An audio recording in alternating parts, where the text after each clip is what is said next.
This is Bloomberg Surveillance with Tom Keene and Paul Sweeney. I'm sorry, it's a boom economy, and that's what we're adjusting to. Neither party seems to want to take on deficits at all. With Lisa Mateo on markets. Stocks are coming off of another record high. And Michael Barr with news. Tensions between the U.S. and China have heated up even more. The best in economics, finance, investment, and international relations. This is Bloomberg Surveillance on Bloomberg Radio. Good Monday morning from the Bloomberg Interactive Broker Studio in New York City to our worldwide audience. We are streaming live on YouTube as well, so head over to youtube.com, search Bloomberg Podcast. That's where you'll find us. David Gura, he's sitting in for Tom Keene here today, so we are in a good shape. Coming up, we're going to get the latest from the Middle East. Joumanna Bercetche, Bloomberg television anchor. She's based in Dubai. She'll give us the latest on what's happening in Syria and that part of the world. Cole Smead, Smead Capital Management. He's going to be in our studio, get his thoughts about where he's positioning for 2025. Seema Shah, Chief Global Strategist for Principal Asset Management, on the implications of U.S. tariff policy and how she sees that impacting the markets. Newspapers, 745. Lisa Mateo, boom, we're doing it here. That's no problem. Bloomberg Surveillance today brought to you by Oppenheimer. Oppenheimer focuses the power of their thinking on you, creating customized plans to help achieve your goals. Put the power of Oppenheimer thinking into your investing. Call an Oppenheimer professional today. Let's check in with Lisa Mateo and get a Bloomberg Business Flash. Lisa. You got it. And we've got futures kind of struggling for direction. Political turmoil in the Middle East, South Korea offsets some optimism over China's monetary policy shift. So let's get to it. We have NASDAQ futures down about 0.1%, 39 points. Dow futures, little change, up about 20. S&P futures down about 4. We have the 2-year yield, 4.10%. That's little change. The yield on the 10-year, 4.17%, and that's up 1 basis point. Korean markets extending their declines. Opposition lawmakers pushing for another impeachment vote on President Yoon Suk-yeol. Right now, we have the Kospi down more than 2.5%. The Korean won down 0.6%. The Chinese yuan right now up about 0.1%. So erase some losses. China's top leaders announced they're embracing a moderately loose strategy next year. U.S.-listed Chinese shares, those are on the rise. We cover it. That's following from that strong close for Hong Kong's benchmark. Alibaba up 6%. You have PDD up 10%. JD.com up 8%.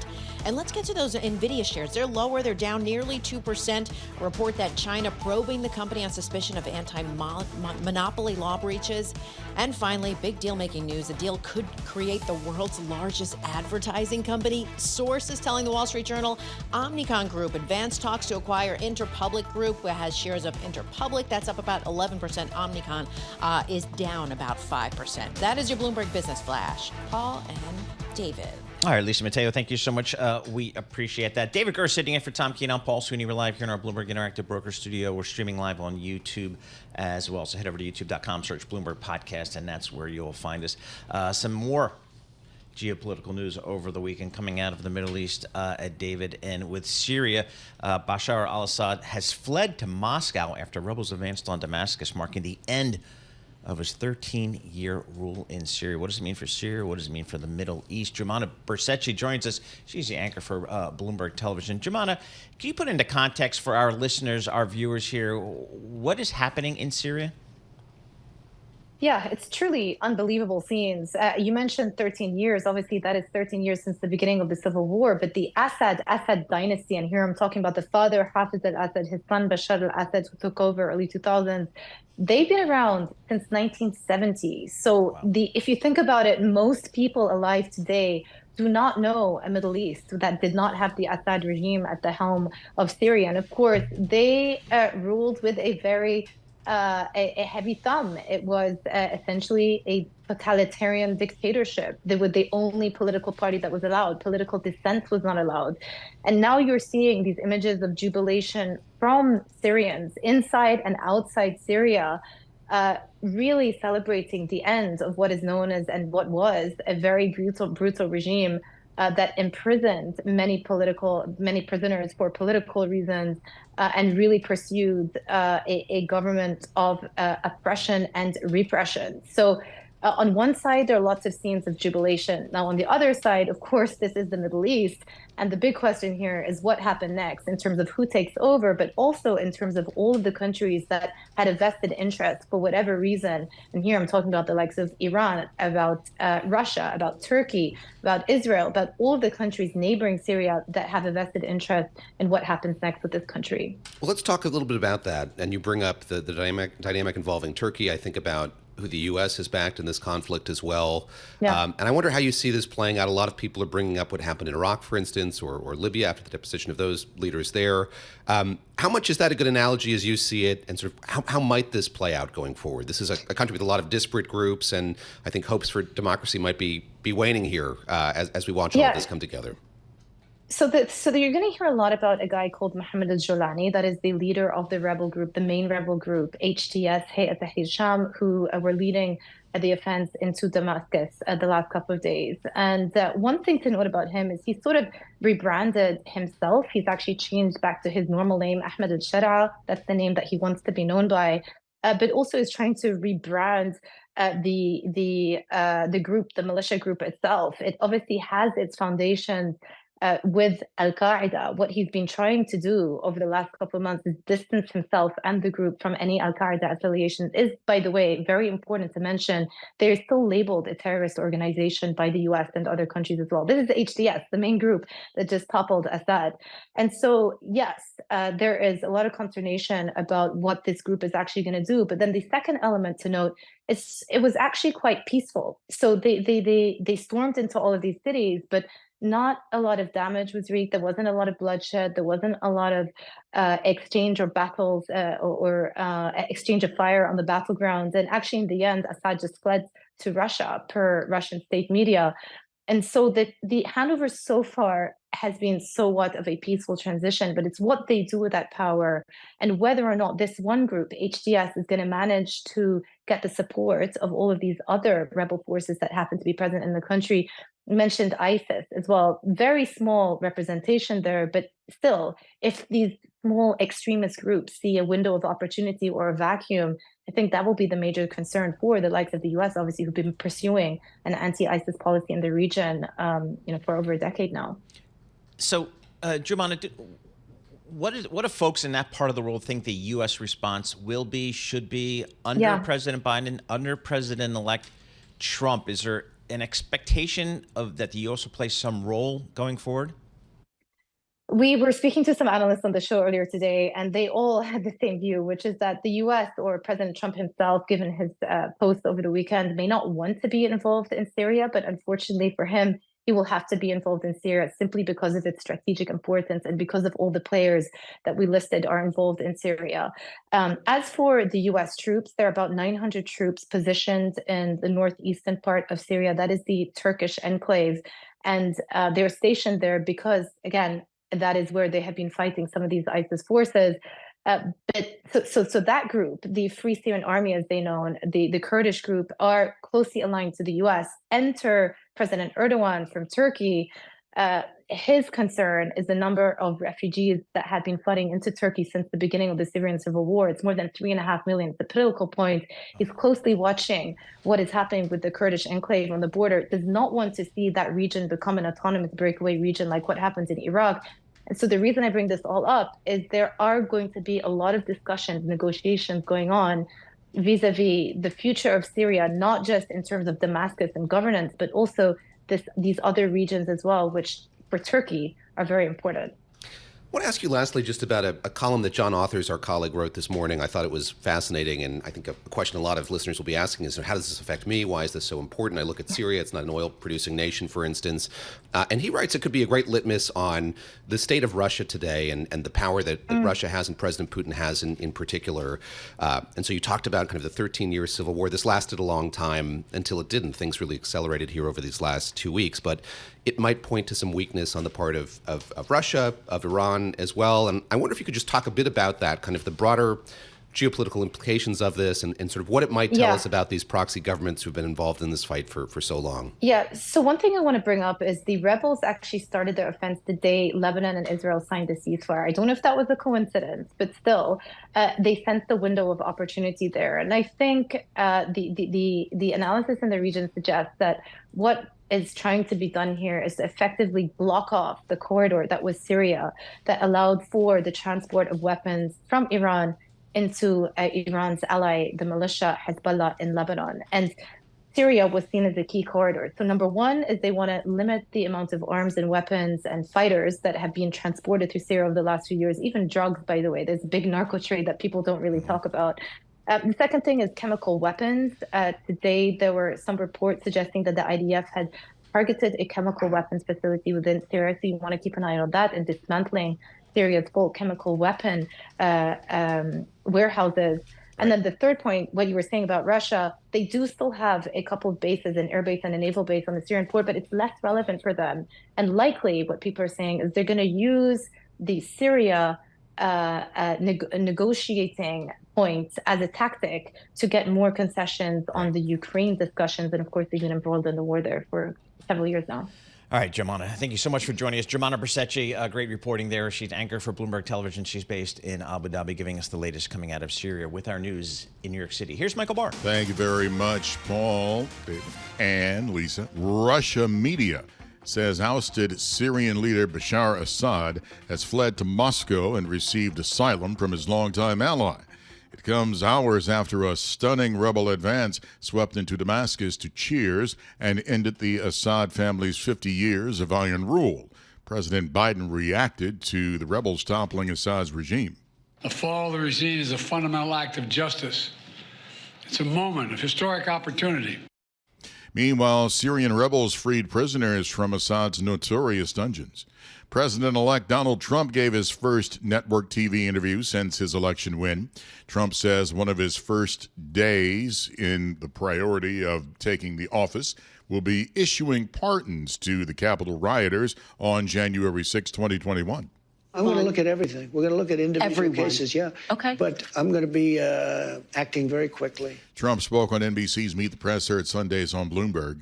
Touching down in Japan a day earlier, Defense Secretary Lloyd Austin marked the close of his time leading the nation's military with a visit to the USS George Washington, stationed in Yokosuka today. In his 13th visit to the Indo-Pacific, Austin reminded the men and women under his command to represent their country well while stationed there. In many cases, our allies here in Japan will never get to go to the United States. They will only know the United States of America through their relationship with you. The naval aircraft carrier is the only forward-deployed vessel in the ocean at this time. Finally, huge baseball news. Media outlets are reporting that star outfielder Juan Soto and the Mets have agreed to a record $765 million 15-year contract. Man, global news, 24 hours a day, and whenever you want it with Bloomberg News Now. Just call me Bat Boy. This is Bloomberg. Paul, David, and Lisa. I mean, Michael Barr, I guess the business of sports here, if you're the Dodgers, if you're the Mets, if you're the Yankees, maybe one or two other teams, you can afford to play in this game. Nobody else can, it seems like. Yeah, and I'm wondering, when can we get to a cap? And I see that happening one day. I guess. I mean, but it just seems, we've seen what the LA Dodgers have done over the last several weeks, just stockpiling these amazing high-priced talent. Now the Mets here with Soto, and again, you never discount the Yankees or I guess even the Red Sox. I'll throw that in there for Tom Keene, but how about everybody else in the world? That's why the Tigers really impressed me this year. You teed him up beautifully for that. Yes, I did. Exactly. All right, we'll see how that plays out, but good for Mr. Soto, good for Mets fans out there. Tickets in Queens, I'm sure they're going to be going higher to help pay for all this. We're going to have more coming up. S&P minus 3 points. This is Bloomberg.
Markets, headlines, and breaking news 24 hours a day on Bloomberg Radio, Bloomberg Television, and the Bloomberg Business app. This is a Bloomberg Business Flash.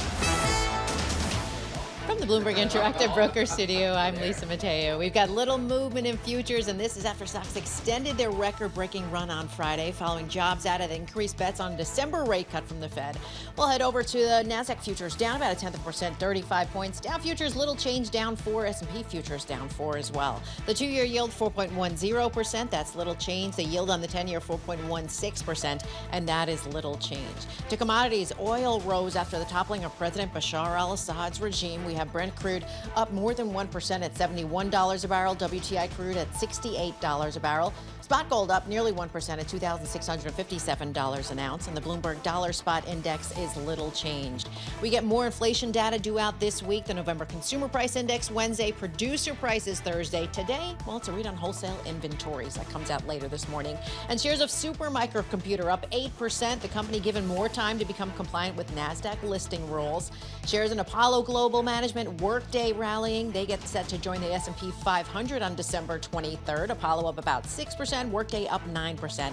And lastly, shares of Macy's up 2%. Activist investor Barrington Capital takes a stake in the company. Macy's also set to release its results on Wednesday. That's after that delay. For on-demand news 24 hours a day, subscribe to Bloomberg News Now, wherever you get your podcasts. I'm Lisa Mateo. That's a Bloomberg Business Flash. Paul and David. All right, Lisa Mateo, thank you so much. We appreciate that. David Gura sitting in for Tom Keene here today. I'm Paul Sweeney. We're live here in our Bloomberg Interactive Broker Studio, streaming live on YouTube as well. So you can head over to youtube.com, search Bloomberg Podcast, and that's where you'll find us. S&P 500 up about 28% year to date. I'm looking at the equal weighted S&P, up about 17% year to date. So not so bad there, but clearly a tech bias to that XPX here. What do we do about 2025? Do you take a breather? I don't know. Interest rates are coming down. Earnings seem okay, but valuation's tough. Cole Smead joins us, CEO and portfolio manager of Smead Capital Management, in from Phoenix, where it was 75 on Saturday. Comes into New York, the real world. Cole, thanks so much for joining us here. Again, boy, you look back on 2024, a really solid year from the index level. Mm-hmm. What are you guys thinking about 2025? It's a great question, and let's start off with, is this the real world? Okay, I think that's a great way of posing this. So, did you know that not everyone in the history of the stock market has got rich? No, fair enough. But you'd think today, in the environment that we're in, that God so deemed that in not only the Old, but the New Testament. Mm-hmm. And the issue I have, and we have, and our investors are really fearful of, is the fact that that is really the belief on the street, okay? And so I point that out because let me just throw out let's just say we don't know valuations. Let's say we don't know anything. Let's just look at who's playing this game. If you look at the St. Louis Fed, they have a statistic called equities as a percentage of U.S. total household financial assets. If you look at that, it's all-time high. Never been higher, in fact. The other two highs were 69 and 99. Foreign ownership of U.S. stocks, never been higher. So I point that out because my dad was just coming back from Zurich last week meeting with investors. And back in 2012, if you talked about the U.S. and the economic setup and politics, the Swiss would, very, stereotypically kind of laugh at you, right? Now they tell you about American exceptionalism. And the only problem is it shows you where the psychology of this is at. It's not that there aren't good things going on in the United States. It's that we only hear the good things. We only pay attention, and everything is a positive feedback loop. Economy is weak. Hey, rates are going lower. Economy is strong. Great. Stocks are going to do great. Okay, you just hear this constantly, and the issue is, if our real problems are federal debt, the inflation is not at bay because of that, and the real cost to bear is the federal government funding that on a going forward basis at a risk-free rate that makes risk asset investors pleased. That looks very fanciful or adorable in our opinion. Paul set that up in kind of a market context, but let me kind of move into the politics and policy side of things. Yeah. Are you optimistic that things will change vis-a-vis the deficit, vis-a-vis what the Fed is doing in 2025, 2026? Do you sense that we're at kind of a sea change moment broadly? Yeah. Let's just use what Scott Bessent has been saying about the federal deficit. He's been communicating they would hope to have the deficit to 3% in 4 years. That is a hope. Now, what could really stymie that? If we wake up with a 5 or 5.5% 10-year treasury or worse, I can't remember who was talking about it the other day. It was Double Line, Gunlock. He was talking about, what if we went to 6 and the interest cost that drives. We learned in classical economic theory, it was the crowd out effect, right? Too much government demand crowding out the private economy. Well, we had a lot of government demand, but it came at very low rates, so it didn't crowd out from a capital markets perspective. I think we're going to test that theory because ultimately we got to roll this debt. If you look at what Yellen's doing, she's bringing duration down to fund. But I think there's a lot of disconnect there. Risk assets will be hurt by that. That's all risk assets, just like inflation hurts all risk assets. The catch is, what are you paying? Are you comfortable with that? And I think a lot of people are just trying to buy returns. They're not actually buying businesses. How about valuation here? I mean, you could look again, I was just calling out the SPX up 28%. Earnings have been good, but I'm not sure they've been that good. Yeah. How do you think about valuation? Yeah, I mean, here's the thing is, if someone says, coal at 22 times, let's just say on the S&P, do we think a lot about that? No, we don't. Let me just give you a kind of a textbook example of how we think about businesses. Let's say I take Amazon. I think Amazon's going to do somewhere around mid $40 billion of free cash flow this year. That's what you can look up on your Bloomberg FA, if you want to go there. That's what the street's expecting. Okay, now let's just say I'm an investor and I have to account for things that affect me. So what do? I would take out stock-based compensation. Why? That's a real investor expense. It goes to the employees, but we count it as free cash from a CFA level 2 US GAAP definition perspective, okay? Well, if I take that out, that means Amazon's producing about $21 billion of free cash flow. Now, if you're a $1 trillion business, that's 50 times. But if you're a $2.3 trillion business, it's over 100 times. So when people say, this is not like the dot-com bubble, this is like Benjamin Button stocks. The older they get, the less mature they look. And that's a very damaging thing, we think, for investors. You mentioned your dad a moment ago, and I love reading his notes, and I think he's so great in the face of the exuberance that we've been talking about. How do you play that when you look at what the stock market is doing, when you look at sort of the fervor and froth that we've seen here? What is the sensible approach as you see it going forward? Yeah, well, I mean, the one thing I think we can define is you can't look like the S&P 500. I think history begs that to be a very ill-fated attempt. It's kind of a wee willy keeler game. Hit them where they ain't. Where they ain't. They ain't in energy. Okay, and we look at the world's problems today, and we could debate like, okay, what's near-term supply or whatnot. We don't think the Permian is going to be a grower. The last 20 years, they were the largest non-OPEC plus grower. Period. End of story. Full stop. Today, it looks like CapEx is so low. We're going to wake up in 25 or 26 where supply starts to dwindle. And if you just go watch Landman. I keep on telling people, great show. He's doing a really good job. He's like a sell-side analyst who tells you actually what he thinks to his wife, too. Yeah. Right? It's wonderful. But I just say that because that's an inherent issue. The market owns very little. So we own over 20%. Market owns 3 and change. If that's a good place to make money, that'd be great. Now, let me add two other things. The other 10-year periods that were nightmares for stocks off that high household ownership was the 1970s and 2000s. Okay, now let's just ask ourselves, oh, that's interesting. What part of the stock market did really well in the 70s and 2000s? It's the energy market, okay? Now, the difference is in the 70s, we didn't have any oil here. Right. Today we do, and the drill, baby, drill from a policy perspective, the confidence is we'll be able to do whatever we need to, and Trump will be able to do whatever he wants. The problem is we're way more consolidated today. Look at Chevron's announcement last week. CapEx is going down. That is not what's going on in the industry right now. So real quick, 30 seconds, where in the energy space are you guys have that exposure? Yeah, so we own Oxy. Okay. We also own ConocoPhillips on the bigger side. We've been taking shots at names that we think are very well positioned, like Ovintiv, also APA. If you go north of the border, we own Synovus. There's a really great business your listeners should check out called Strathcona, ran by a guy named Adam Waters. He's got a B next to his name, which is always a good start. And they're doing some great stuff. But here's what I say. Consolidation's coming, fewer players, better returns. All right, Cole, thanks so much for Nice joining to us. see you. Really appreciate it. Cole Smead, he's the CEO and portfolio manager of Smead Capital Management. He's got to get back to the warmth of... Got to get back, exactly. Arizona. That's where the smart money is, back in Phoenix in the wintertime. We appreciate that. Yeah, looking at WTI crude oil, yeah, boy, $68 a barrel here. I filled up the Beamer over the weekend down to Jersey Shore, $2.77 a gallon. How good is that? Pretty good. I mean, that's pretty solid. And they do it what? for you. And you look back, it's the same price as it was 20 years ago. Sure. I mean, it's just, I don't know. So anyway, we'll see how it goes. S&P futures here, -3. The Dow plus 10. The NASDAQ negative 39. 10-year Treasury yield looking about 4.16% here. Again, WTI crude 68. Gold 26.78, up 18 points. And since Tom Keene's not here, I'm going to quote Bitcoin. Go for it. Bitcoin down 1.7%, just above $98,000 per token. We were above 100,000 per token. I remember those earlier, days. Old enough to remember. Exactly. 60,000 before the election. Now we're here right around 100,000 on Bitcoin. How about that? This is Bloomberg. More coming up.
Markets, headlines, and breaking news 24 hours a day on Bloomberg Radio, Bloomberg Television, and the Bloomberg Business app. This is a Bloomberg Business Flash.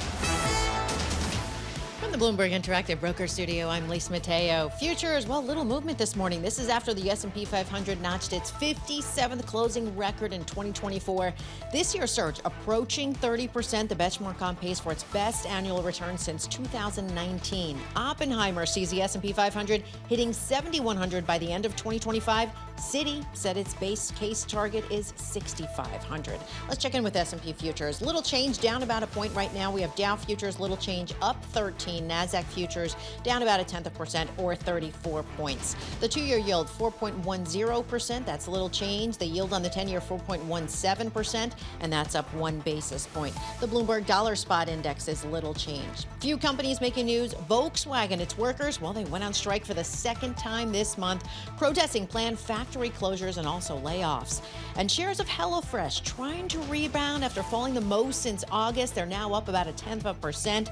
ABC News reported it's under investigation over allegations that one of its facilities used migrant teen workers. And Apple says it's going to begin operating the first of several flagship stores in Saudi Arabia that's starting in 2026.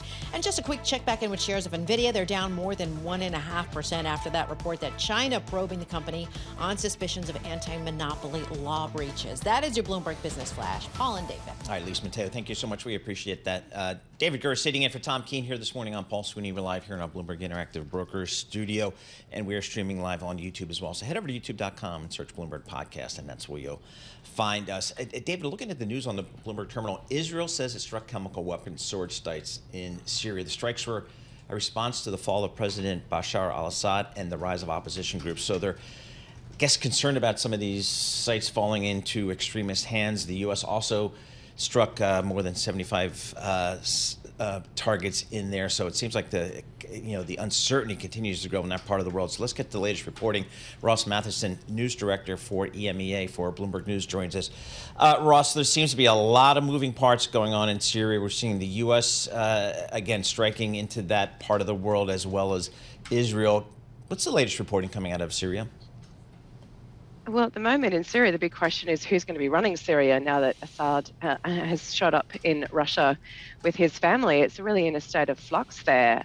You've got the main rebel group, obviously, that swept into Damascus on the weekend, but there are a lot of groups operating in Syria at the moment. It's unclear when or how any of those will work together to potentially form a new administration. Then what does that look like when you move from being sort of a militant group to being a political operator in Syria? So there's a lot we don't know about what next for Syria itself. And of course, the concern of what might else fill that vacuum. You mentioned, of course, you've got Israel moving to shore up the border area with Syria into that buffer zone, hitting targets again in Syria overnight. The US targeting Islamic State operatives in Syria. A sense in that vacuum, does Islamic State try and take advantage, for example? And the worry about, in the vacuum, what comes next for Syria is very real for these countries, be it Israel, Turkey, or further afield in the US. So there's a lot we don't know.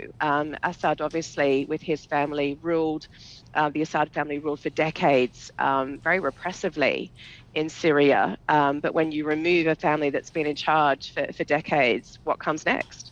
Ross, let me ask you about recent history here. When we've seen vacuums like this emerge, going back to Iraq, to Libya, if you take those two examples, how much time does it take for all of this to get sorted out? In other words, what are you watching for here, and what's the time horizon by which we'll be able to ascertain sort of what is the state of play, who's in control, who's in power, and how much, to what extent these groups are coalescing with each other? Well, right now, the Prime Minister is ostensibly still in power to some extent, although no doubt in a very caretaker role, and we don't even know if there are conversations that are happening with the primary rebel group or other groups in the country about forming administration. We saw the head of the rebel group yesterday turn up at a very important mosque in Damascus, but give some very general remarks, again attacking Assad and his legacy, but also just talking about the need to pause and reflect in the minute. Nothing about what next for Syria. So we really just don't even know the timeline here. As you say, these moments could be very chaotic. If you look at Libya, if you look at Iraq with Saddam Hussein, you also look at Pakistan. I remember with Musharraf, the general there, who was very much in charge and an iron fist. And then when they go, what comes in next? It can be a very, very fluid situation. This could go on for weeks because, again, Syria has been arguably micro-controlled by a bunch of different groups for a very long time. How do you get those groups together? And then how do you form a structure of a government out of it? All right, Roz, thank you so much. We appreciate that. Roz Matheson, news director for Bloomberg News, covering the European, Middle East, and Africa. Red headline, David, coming across the terminal, kind of near and dear to my heart. Omnicom to buy Interpublic Group in a stock-for-stock transaction. I followed both of these companies for 30 years. Two big large advertising agencies. Yeah, so we're seeing, kind of I think 3 and 4 kind of getting together here.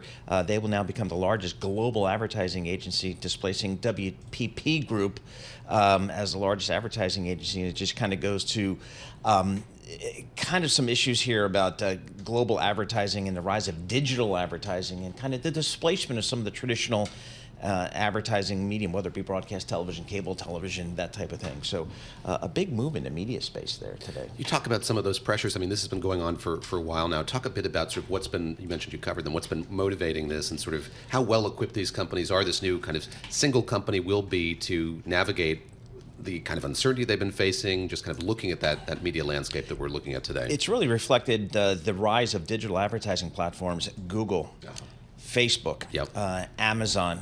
If you're a huge advertiser like the Ford Motor Company or Coca-Cola, you can go directly to these big players and get huge audience reach. And what does that mean for the advertising agencies that have historically been intermediaries there? So the advertising agencies have really had to step up their investment in digital and in programmatic advertising to really be of service to their advertising clients. So again, this is consolidation, kind of reflecting what's happening out there in the advertising business. No small thing to see WPP knocked off that top Yeah, position as well. Exactly right. They've been there forever here. So we'll keep an eye on them. We'll have some more reporting on that. Let's get to these markets here. Seema Shah joins us, Chief Global Strategist for Principal Global Investors. Seema, thanks so much for joining us here. When I think about Principal Global Investors, I think global investing here.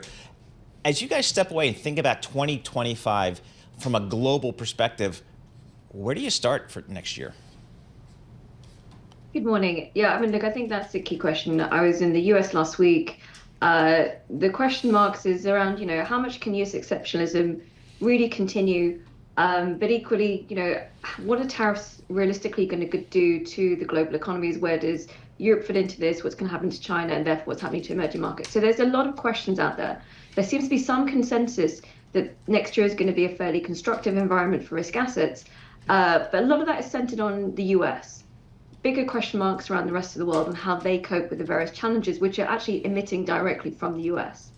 So the 2024 chapter is coming to an end. We're getting ready to turn the page to 2025. How much does your positioning change as a result? How much does the story change, or is there just still so much policy uncertainty at this point it's hard to make any kind of pivot right now?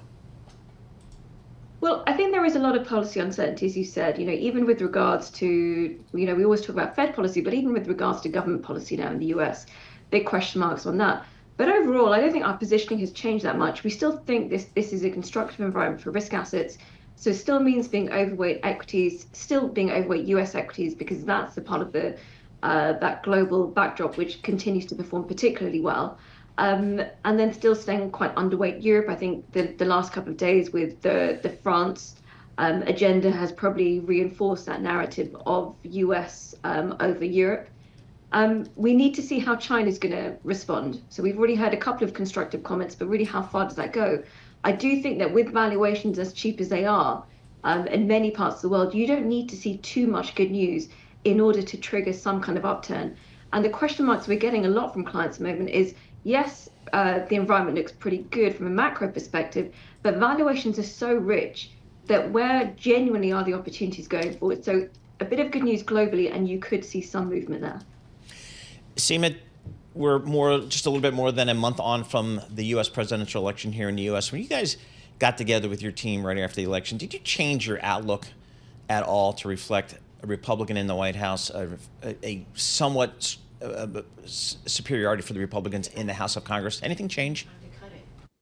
Actually, no, not really. I mean, I think the way that the Trump trade started to play out was exactly in line with the playbook, with small caps doing very well, with US doing even better broadly, and then the rest of the world starting to struggle. So I don't think the backdrop has changed, but it does mean that we need to keep an eye on the potential risks. So one of the things that we are seeing is there is so much good news played in for the US, but there is a lot of risk. And the one key risk that we keep coming back to is what happens to inflation. How do the president-elect's policies play out for inflation, both with regards to immigration and tariffs, and potentially with tax policy? So I think that that's maybe where there has been a slight tweak, is that additional focus on where can we get inflation mitigation if some of those scenarios do actually play out. I'd love for you to look ahead to Wednesday of this week when we get those CPI data and kind of help us understand how you're thinking about that in the context of the next Fed meeting. This is the last kind of major data release, but before that, and also curious, too, we heard the president-elect this weekend on NBC's Meet the Press talking about Federal Reserve Chair Jerome Powell kind of perhaps removing a bit of the uncertainty surrounding whether or not he's going to stay in that position or he's going to try to force Jay Powell to step down or remove him. Just sort of, if you could talk about both those things in the context of this upcoming Fed meeting, that would be great. Yeah, sure. So I mean, I think the first thing is that the Wednesday CPI number is, I think, everything with regards to next week, because we do know, we've heard from them over and over again that they're very data dependent. And the labor market report last week didn't really give any clear signs of which way they should be leading. We know that the economy is okay, a couple of cracks forming, but nothing too concerning. It really comes down to what are the price pressures and how quickly the Fed needs to cut rates. So that CPI number, as long as it's not a significant upside surprise, we do think that there will be a December cut next week. And then when you get to 2025 and early in Jan, that's maybe when the narrative starts to change. You get slightly more cautious, missing out every other meeting for cuts. The comments over the weekend, I think, are really, really supportive. You know, one of the concerns that we did have going into the election was this talk about a shadow Fed chair, which, you know, at the end of the day, it's very disruptive. It's not what the market needs, particularly if you're taking it back to risk assets when valuations are really expensive. Any kind of negative surprise, any kind of shock or instability can be quite damaging. So I think the comments over the weekend reinforcing the idea that Powell is not going to be removed, that they're not going to be trying to unsettle him, is actually very reassuring. And hopefully it takes the focus away from what is the future for Fed chair, but back to what is happening to inflation, what's going to happen to Fed policy rates, because that, as I said before, is where a lot of the uncertainty lies for 2025. Seema, what are we doing on fixed income here? Are we sitting here with the 2-year Treasury at 4.1%, or are we taking some credit risk here? I think you do need to take some credit risk. You know, spreads are, of course, very, very tight. But as long as you don't believe that there's any risk of recession, and certainly we're not in a recession camp, we firmly believe that this is going to be a soft landing, maybe some slowdown in the second half of next year. But we're not expecting defaults to spike by any means. So, you know, with Treasury yields sitting where they are, there is, I think, a little bit of upside risk to where Treasuries could go through 2025 as you get into the discussion around the budget deficit and tax cuts, etc. But overall, in a constructive macro environment, you can start to think about what is that additional yield pickup, which means going into IG, venturing into high yield, just getting that little bit of pickup wherever you can. All right, Seema, thank you so much. We appreciate that. Seema Shah, Chief Global Strategist for Principal Global Investors. Again, the M&A news here on a Merger Monday. Omnicom buying Interpublic Group. That's in the advertising agency business. Big deal there in that space. And all-stock deal, I'm looking at IPG. It's up 15% in pre-market trading. Omnicom down about 3%. First thing I do when I see a merger deal, I go to MA Go and I figure, who's getting paid here? Who on Wall Street's getting paid? PJT, Paul Taubman, former Morgan Stanley senior banker, he's advising Omnicom, and Morgan Stanley advising IPG. And I was just, noting Morgan Stanley has owned the advising and underwriting in that business, the advertising industry, forever. I can never compete. I got maybe a couple co-managers on some bond deals, maybe over 20 years. Brutal. Good news there. This is Bloomberg.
markets, headlines, and breaking news 24 hours a day on Bloomberg Radio, Bloomberg Television, and the Bloomberg Business app. This is a Bloomberg Business Flash.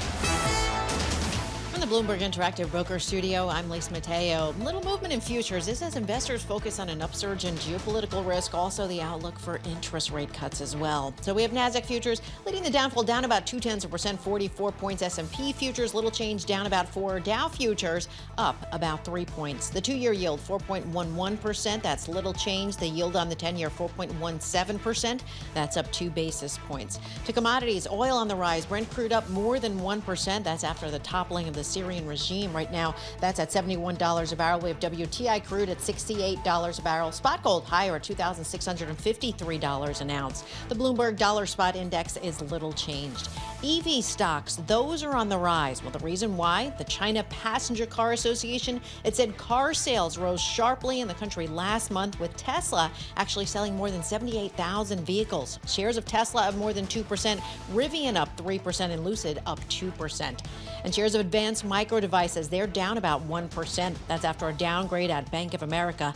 And Reddit shares up more than 4% after an upgrade from Morgan Stanley. The bank also almost tripled its price target on the stock. That is your Bloomberg Business Flash. Paul and David. All right, Lisa Mateo, thank you so much. We appreciate that. David Gura sitting in for Tom Keene here this morning. I'm Paul Sweeney. We're live here in our Bloomberg Interactive Brokers studio, streaming live on YouTube as well. Are you a baseball fan, David? Well, I am. I'll tell you, there's a bit of a schism in my family. I've got 2 boys. One's a Yankees fan, one's a Mets fan. And I'm very curious what this means for the Yankees fan who is a devoted Juan Soto fan. Is he going to be heartbroken, or is he going to move over to the Mets and we can finally watch one game versus the other? So it's big in the Gura household. The economics here are kind of what get to me. All right, 15 years, $765 million for Juan Soto. Obviously a great player. But Bloomberg's got the reporting here. The signing brings the Mets' total spent on player salaries under Cohen to $1.6 billion, cementing his status as one of the sport's biggest spenders. And I think that's where we're going on a lot of this stuff. Right? Yeah, we knew he was going to spend big. He wants a championship. We'll see. We'll see how it goes. It's all driven by media rights fees, so we'll see how that plays out. But big money. Who's your team? I don't even know. I'm a Yankee. I'm a Yankee. I've been a Yankee guy. You're heartbroken? I guess it was only a year. It was 1 year. Yeah. No, I could care less. Yeah. But they'll be fine. Okay. But he's a great player. So the Mets are in good shape there.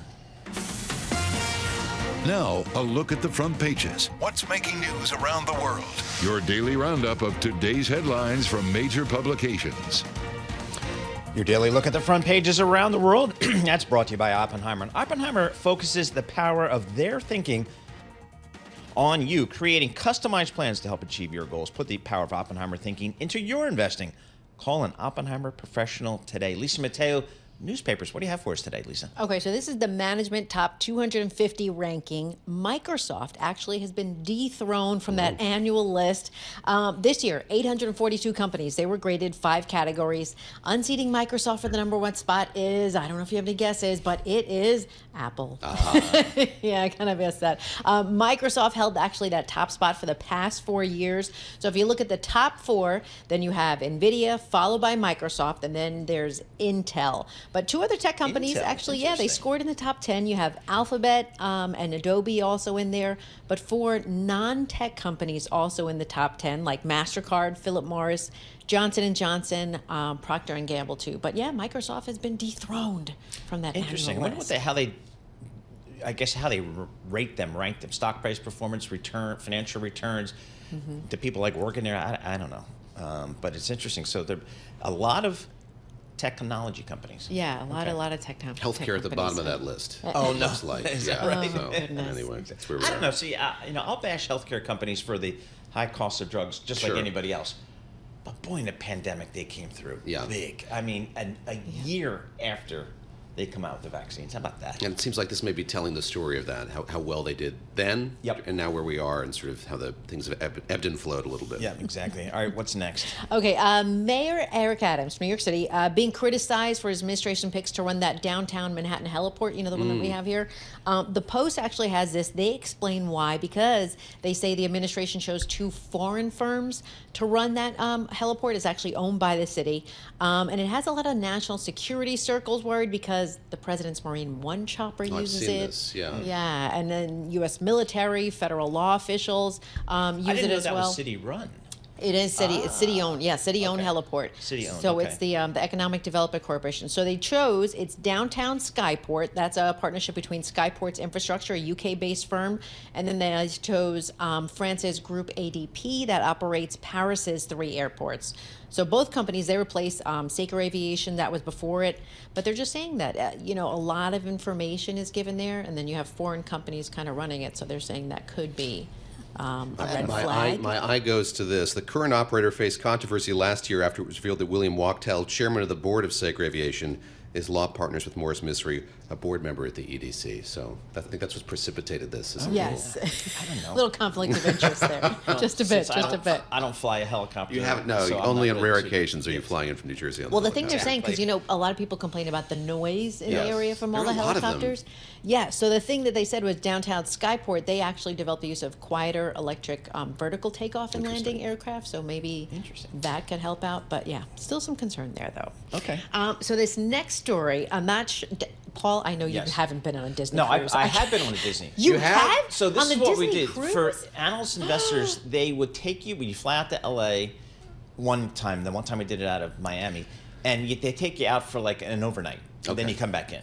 So it's like literally if you go out. So you did an overnight. Right, and so you They have give you a investor meetings balcony? in the afternoon, and then you go party crazy overnight, and then you cruise back for all the analysts and investors. So I did that twice. And their cruise ships, having been on a few cruise ships just for analyst meetings, they are different. Impressed? Oh, huge. The quality is unbelievable. Oh, and you've taken the family, David? No? I have not. No, I've never okay. cruised on any vessel, Disney Yep. or otherwise, but Yep. I have gone to Disney World. That's my latest. But they're really putting their money behind it. They want to more than double their fleet from 6 to 13 ships by 2031.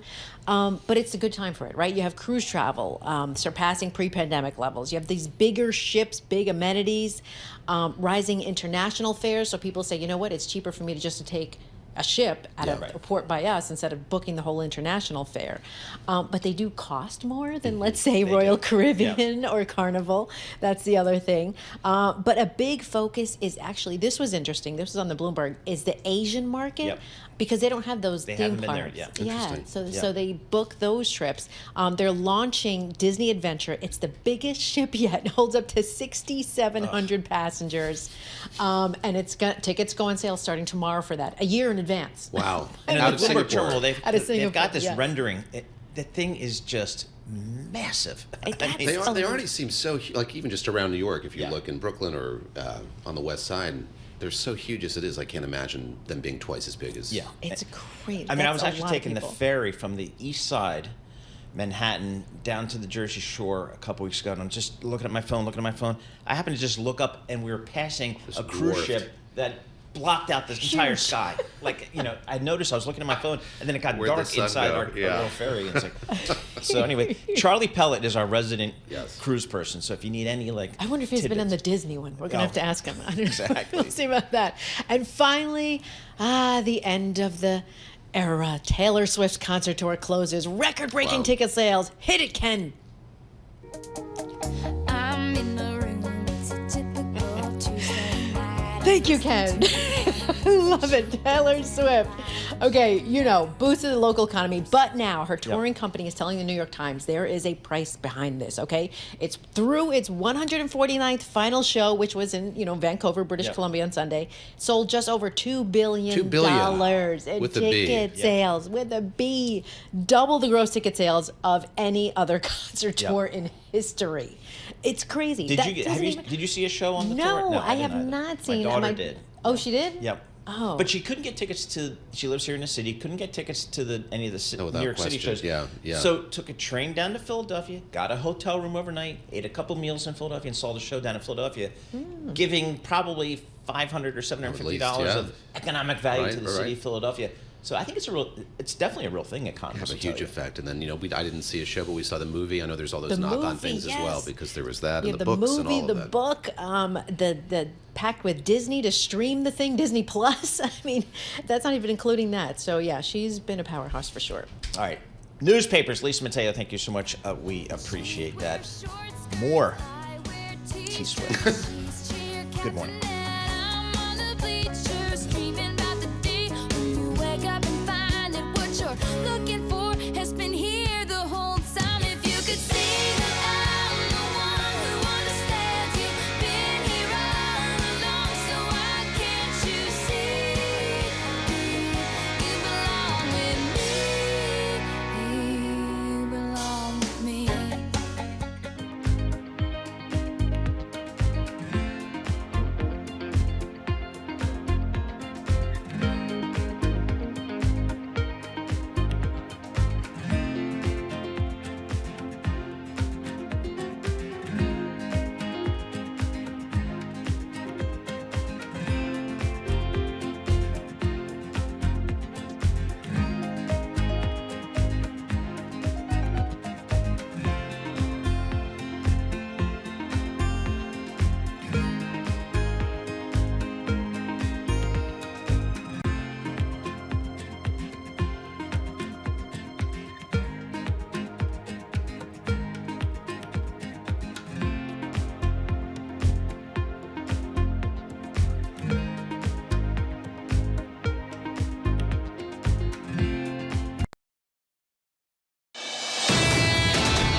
This is Bloomberg Surveillance with Tom Keene and Paul Sweeney. What do you say to people scared stiff in cash? We've got an administration, presumably, that will be pro-business, lower taxes. With Lisa Mateo on markets. AI affecting demand for cloud computing. And Michael Barr with news. U.S. Secretary of State discussed the conflict in Gaza. The best in economics, finance, investment, and international relations. This is Bloomberg Surveillance on Bloomberg Radio.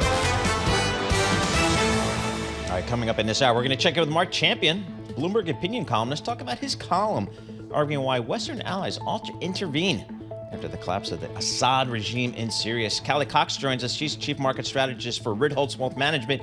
She's going to join us in studio and give us her 2025 outlook. Roz Matheson, News Director for Bloomberg News. Again, the latest reporting coming out of the Middle East. And then Veronica Clark, U.S. economist with Citi, discusses the risks of U.S. tariff policy in a second Trump term. She's going to join us in studio as well. So everybody's getting out and about in New York this morning. We appreciate that. Bloomberg Surveillance brought to you by Cohn Resnick, Advisory, Assurance, Tax.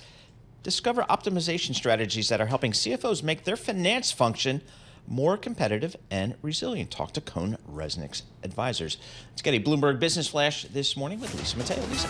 You've got it. We've got futures kind of struggling for direction. Political turmoil in the Middle East. South Korea offset some optimism over China's monetary policy shift. We have NASDAQ futures down about 0.1%, 39 points. Dow futures little changed, up 4. S&P futures down about 4. The 2-year yield 4.11%. That's up 1 basis point. The yield on the 10-year 4.18%, and that's up 2 basis points.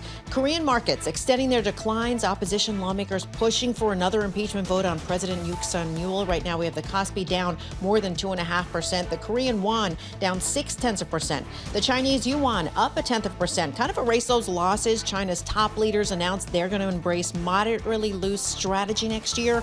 And then we have U.S.-listed Chinese shares on the rise. That's following along from a strong close for Hong Kong benchmark. Alibaba up 6%, PDD up 7%. We have JD.com up about 8%. Shares of NVIDIA, they're lower. They're down nearly 2%. Report that China probing the company on suspicion of anti-monopoly law breaches.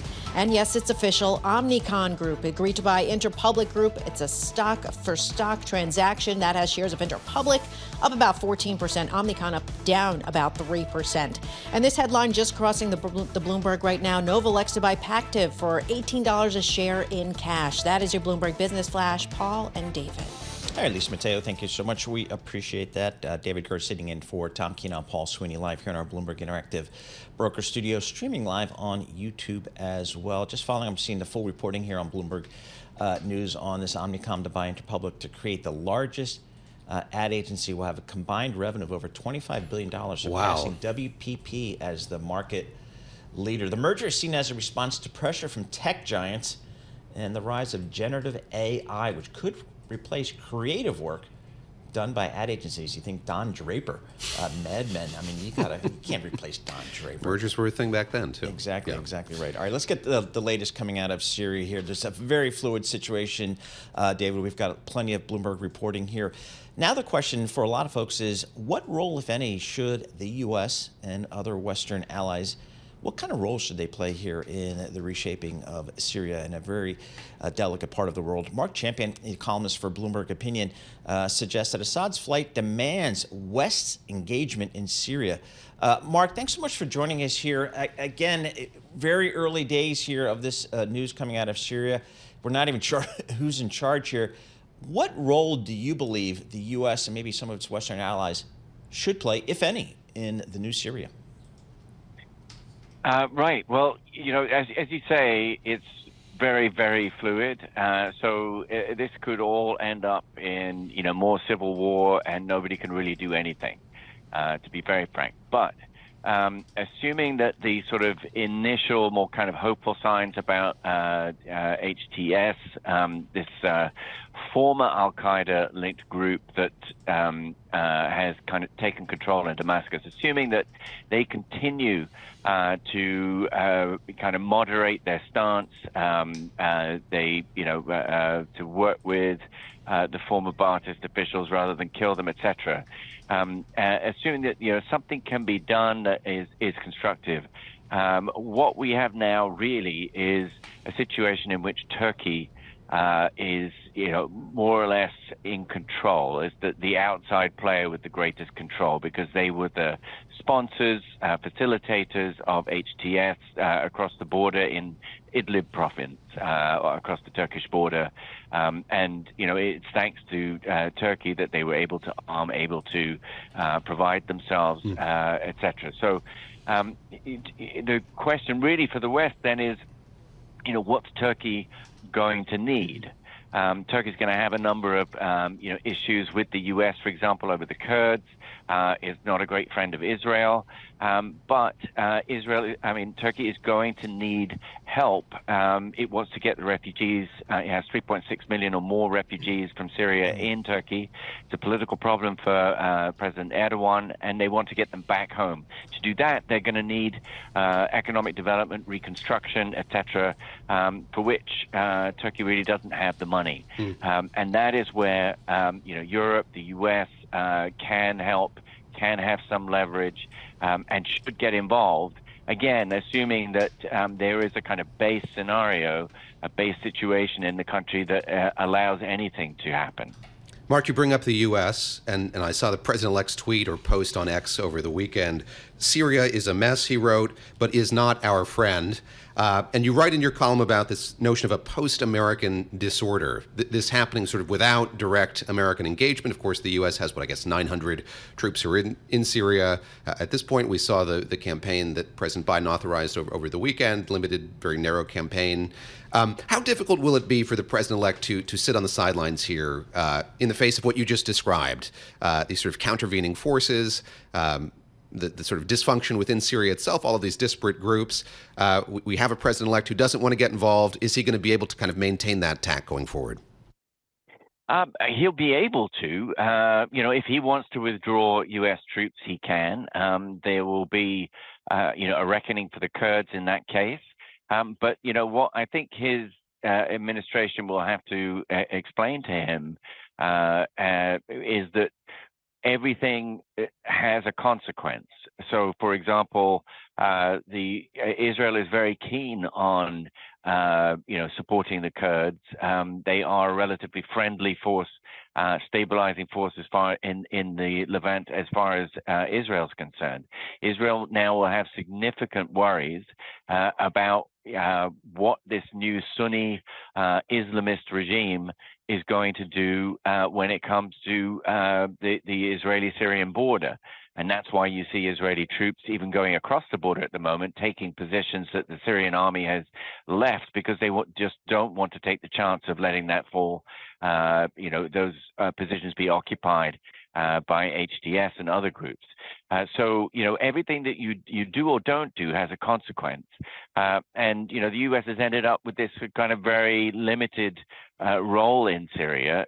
They really had nothing to do with the events of the recent weeks, but they have played a role in trying to make sure that ISIS doesn't return. They have played a role in making sure that the Kurds don't get overrun by either Turkish forces, which are in northern Syria, or by the Turkish allies like the Syrian National Army and HTS.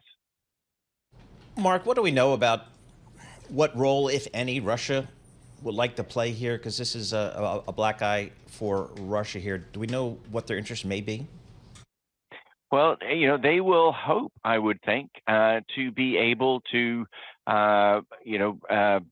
salvage their port at Tartus. It's their one port on the Mediterranean. And I would think that they would like to, salvage that toehold. They've had to abandon it for now. They want to make sure that they don't have a repeat of what happened in the Afghanistan with U.S. equipment, where it suddenly, was commandeered by the Taliban. So they don't want to see that happen. So they've removed their ships, etc., their equipment, their people. But I would think that they would hope that they would be able to return and play some kind of role. And in that, we don't know what the conversations were between Turkey, Iran, and Russia, in the lead up to HTS, breaking out of Idlib and taking Aleppo and then Damascus. But there were three-way talks at very high levels, and I'm sure things of that nature were discussed. All right, Mark, thanks so much for joining us. Mark Champion, he's a columnist for Bloomberg Opinion. Check out his opinion columns on the Bloomberg terminal. You can see that on Bloomberg.com/opinion as well for Mark's opinion work, as well as our other opinion columns as well. With our news in New York City, here is Michael Barr. Thank you very much, Paul. David, Lisa. Syrian leader Bashar Assad and his family reportedly arrived in Moscow, where they were granted asylum by the Russian government. It comes after a stunning rebel advance swept into Damascus to cheers and ended the Assad family's 50 years of iron rule. Bloomberg News Director for Europe, the Middle East, and Africa, Rosalind Matheson. Well, at the moment in Syria, the big question is who's going to be running Syria now that Assad has shot up in Russia with his family. It's really in a state of flux there. You've got the main rebel group, obviously, that swept into Damascus on the weekend, but there are a lot of groups operating in Syria at the moment. Bloomberg's Rosalind Matheson. In his first network TV interview since the election, President-elect Trump outlined what he was going to do on day one in office. A lot of it will have to do with economics. A lot's going to have to do with energy. A lot's going to do with having to do with the border. We're going to immediately strengthen up the border and do a real job. And some of the basics. Trump spoke on NBC's Meet the Press, heard Sundays on Bloomberg. South Korea's Justice Ministry imposed a travel ban on President Yoon over martial law. On Saturday, he avoided an opposition-led bid to impeach him. Finally, as delivery drivers work to get packages delivered in time for the holidays, authorities are again warning people about porch pirates. In Oakland County, Michigan, Sheriff Mike Bouchard gave some insight into just how these thieves are able to rip people off. Especially with iPhones, there's actually a very organized group that somehow tracks the shipping of iPhones, and they know when it's going to be delivered to a house, and they immediately go take it. Sheriff Bouchard urges people to up their vigilance regarding deliveries, especially during the holiday season. Global news 24 hours a day and whenever you want it with Bloomberg News Now. I'm Michael Barr, and this is Bloomberg. Paul, David, Lisa. All right, Michael Barr, thank you so much. We appreciate that. Looking at some reporting here, President Trump-elect says for the first time that he has communicated with China's President Xi after the election. So wasting no time there, starting that dialogue, which I kind of feel like having a dialogue is better than not. Yeah, it's funny. So I was down at the G20 where President-elect Trump obviously wasn't there, but so many people were talking about him and wondering about him and what he was thinking, and you kind of saw the twilight of the Biden years in full effect there. And then you had these leaders who were going to Mar-a-Lago on the way or on the way home. And I think that you're getting to a very good point, which is that a lot of these leaders just want to know what's bombast, what's going to be policy, what's he actually going to do, and why not go to the source itself. So it's unorthodox. We haven't seen this level of engagement before, but I think with him in particular, there is an eagerness to know sort of what's real and what's not and where he's headed with this. Yeah, exactly. And so, it just kind of makes me feel a little bit uncomfortable with the Cold War, whether it's a technology Cold War between the West and China. It just feels like engagement is the better. This NVIDIA news as well. I mean, that's Yeah, like another the NVIDIA thing. news, exactly right. That China's looking at NVIDIA for a breach of its monopoly law. So Yeah, and that's the most read story here on the Bloomberg terminal. Again, China has opened a probe into NVIDIA over suspicions that the U.S. chipmaker broke anti-monopoly laws around a 2020 deal, taking aim at the AI heavyweight as Washington ramps up sanctions. So you've got sanctions, you've got tariffs, lots of moving parts there in global trade, and we'll stay on top of that. S&P -4, Dow up 17, NASDAQ off 44. This is Bloomberg.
Markets, headlines, and breaking news 24 hours a day on Bloomberg Radio, Bloomberg Television, and the Bloomberg Business app. This is a Bloomberg Business Flash. From the Bloomberg Interactive Broker Studio, I'm Lisa Mateo. We've got little movement in futures, and this after stocks extended their record-breaking run on Friday. That was following jobs data, increased bets on a December rate cut from the Fed. Now, swap traders price in a roughly 80% chance of a quarter-point easing at the Fed's December meeting.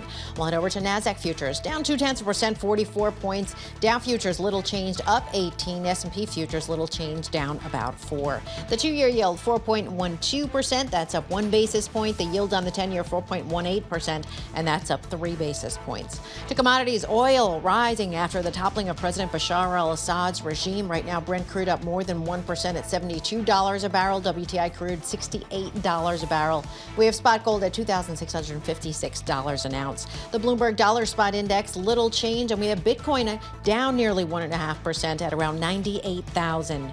More inflation data due out this week. We get the November Consumer Price Index on Wednesday, also producer prices on Thursday. We have shares of Microcomputer. They're up 9%. This is after the company was given a little bit more time to become compliant with NASDAQ listing rules. And shares of Apollo Global Management, Workday, rallying. They get set to join the S&P 500 on December 23rd. You have Apollo up 5%, Workday up 8%. And lastly, shares of Macy's up 3%. That's after activist investor Barrington Capital takes a stake in the company.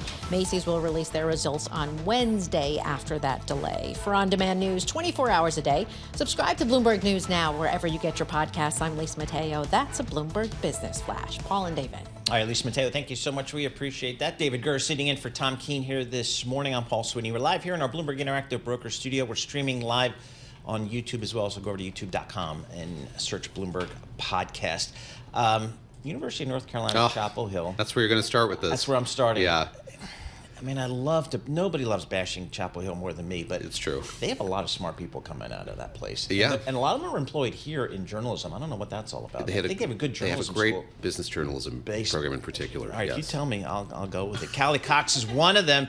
Chief Market Strategist at Ritholtz Wealth Management. She joins us here in our Bloomberg So Interactive gracious. Broker That was Studio. the most gracious. I know. It's I the feel new so me. honored. It's the new you. Me. Yeah, exactly. I'm turning over a new leaf. We can both coexist. We're 15 miles apart on. True. 15, If that. 10 miles. 15,501 between Durham and Chapel Hill. Callie, we're thinking here. S&P 500 up 28% year to date. Even on a equal weight basis, up 17% year to date. Pretty solid returns for this equity market. How do you guys kind of reset and think about 2025? Well, I like what you said about equal weight, Paul, because I think that's where the focus should be going into 2025. Yes, the S&P has had an incredible year. It's actually the second straight year of 20% gains. And we're telling investors not to get too greedy. I mean, you don't see 20% gains happen year after year very often. So, I think the point here is to look underneath the surface, look for value underneath the surface. And what you said about the equal weight index shows that we are getting some return on those more value-oriented stocks, those unloved areas of the bull market that are finally getting their day in the sun. Give us a few of them, such as what's unloved? Where's the value? What's unloved as you see it? Well, such as, I think the easiest place to start is stuff outside of tech. Yeah. There's been a tech versus everything else trade Yes. going on. So when people talk about valuations in the S&P, typically they're talking about big tech valuations. And you have to sort out by sector and sector to really find the value. We really like rate sensitive sectors here. I think real estate is interesting. I think consumer discretionary could be interesting, especially if the economy holds up through 2025. Financials, of course, have been really strong in the back half of the year. That could also be interesting, especially if the economy surprises to the upside. But what we're communicating to investors is you don't get too greedy here, but at the same time, don't get too downtrodden on this market. There's a gray area that you can exist in going into next year. So, talking to Barry Ritholtz a lot, I mean, I know you guys think really long term for your clients here. How do you think about, well, let's step back. We're a month removed from the election here. We've got a new political outlook here for this country over the next 4 years, both in the legislative branch as well as the executive branch. Did that change the way you guys at Ritholtz think about opportunities, risks going forward? Well, of course, we discussed it, right? Yep. I feel like if you're a risk manager and you haven't discussed the election and the potential changes in policy, then you're not doing your job. But we are catering to long-term clients that are looking 10, 20 years down the road. And at this point, it really is a bunch of short-term speculation. And, I take comfort in the fact that I'm not a policy analyst. Mm-hmm. I'm not the one that has to step out there and say tariffs could happen, tax cuts could happen, insert policy here could happen. But what we tell investors is to kind of take the policy news as it comes. We're not even at Inauguration Day yet. We're not sure what policy will actually be passed. And what we saw in 2016 was there was a lot of back and forth around policy. And, it took years for everything to settle out. So we're taking it as it comes. We're telling investors to stay vigilant, but to not, dive too far into headlines there. We've got Veronica Clark, another UNC alumna, in the green room, another Tar Heel coming up here. We'll talk about sort of the fundamentals of the labor market as she sees it. But could you talk about the way in which, for instance, the jobs data that we just got inform your thinking about positioning, sort of the health of the economy, dovetailing that with your outlook? So less about sort of the politics and potential policy, but what we're seeing in the real economy today. Yeah, well, the job market is almost everything, David.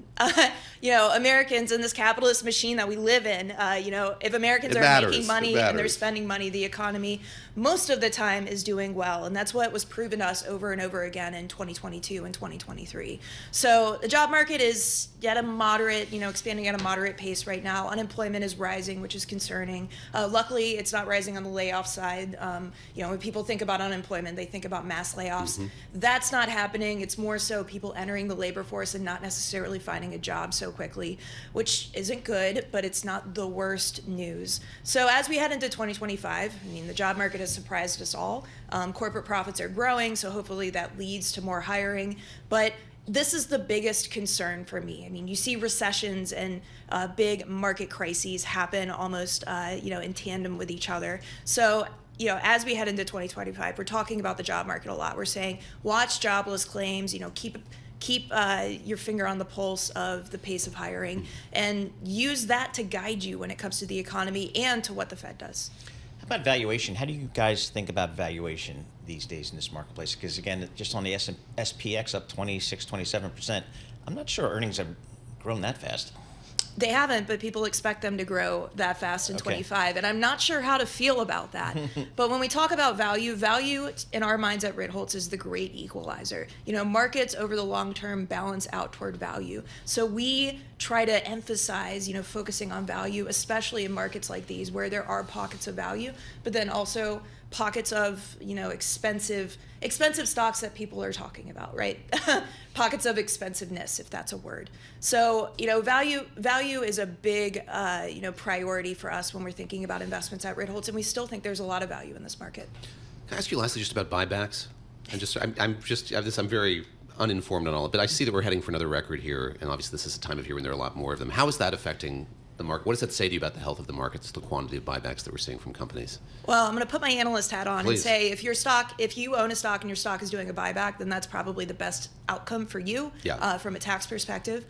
Take a step back, you know, a lot of companies are doing buybacks. That's probably a good sign for the, you know, year ahead, although it could show that markets are a little bit frothy. I don't think too much about it. You know, I think we're in this era where, you know, companies are paying attention to their capital and to what they can do for shareholders. Not necessarily as much to workers, although that's gotten a little bit better in the past few years. And I'd like to see that come into balance a little bit more because I think that could solve a lot of problems in the economy. But the level of buybacks right now isn't too much of a concern for me. No Belichick commentary. You don't want to get in on that? Well, I came prepared. So what is the thinking amongst the Chapel Hill folks? Is he going there? I think it's like it's his if he wants it. Is what I've read. It sounds like it's almost a done deal, and that's kind of crazy. We could have cut off sweatshirts on the sidelines. Yes. I mean, I thought he would have gotten an NFL job, but I mean, well, I think he was looking at Jacksonville. Jacksonville was looking at him as well, but who could resist Chapel Hill? Chapel Hill. You know, I mean, don't know. It's a beautiful place. It's the best job in college football right now. It really is. It really is. It's a great institution. It's a program that can grow. We have a good amount of money. It's a basketball school, though, so I'm told. It's true. They said that about Duke for many decades, exactly. and now look at you. So. We're going to another bowl. I think they're going to the Tax Slayer Bowl. Yes. Duke is. So watch out. Callie Cox, thank you so much. We appreciate it. Callie Cox, Chief Market Strategist for Ritholtz Wealth Management. Looking at this market right here, the S&P futures down 3 points. The Dow up 20. The NASDAQ down 38 points. The VIX, calling out for Tom Keene, 13.44. It was below 13.4. Quiescent VIX. Quiescent. This is Bloomberg.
Markets, headlines, and breaking news 24 hours a day on Bloomberg Radio, Bloomberg Television, and the Bloomberg Business app. This is a Bloomberg Business Flash. From the Bloomberg Interactive Broker Studio, I'm Lisa Mateo. Futures, well, right now we've got a mix of red and green on the screen. This is after the S&P 500 notched its 57th closing record in 2024. This year's surge approaching 30% with the benchmark on pace for its best annual return since 2019. You have Oppenheimer sees the S&P 500 hitting 7,100 by the end of 2025. Citi said its base case target is 6,500. S&P futures right now down about 2 points. Dow futures up about 24. Nasdaq NASDAQ futures down about 33. The 2-year yield, 4.11%. That's up 1 basis point. The yield on the 10-year, 4.17%, and that's up 1 basis point. The Bloomberg Dollar Spot Index is little change. Few companies making news. Volkswagen, its workers, well, they went on strike for the second time this month, protesting planned factory closures and also layoffs. Apple said it's going to begin opening the first of several flagship stores in Saudi Arabia. That's starting in 2026. And finally, checking back in with shares of NVIDIA. They're down more than 2% after that report that China probing the company on suspicion of anti-monopoly law breaches. That is your Bloomberg Business Flash. Paul and David.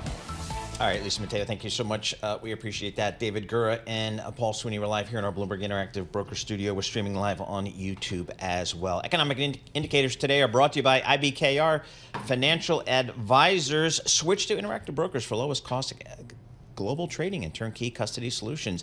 No ticket charges and no conflicts of your interest at ibkr.com/RIA.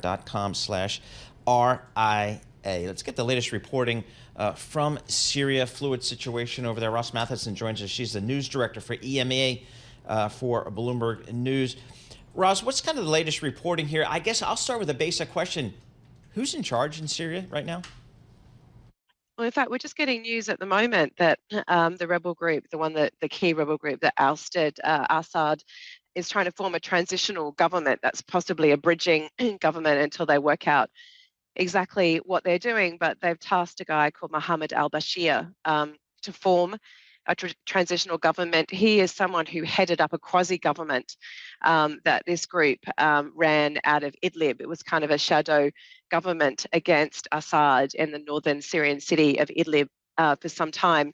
So it's got some experience, I guess, at least running a shadow administration. And this seems to be a transitional move, at least while they try and work out a broader power sharing arrangement potentially, or a proper administration going forward. But that does seem to be at least an initial effort to put some kind of system in place here in the aftermath of the very chaotic and rapid removal of Bashar al-Assad.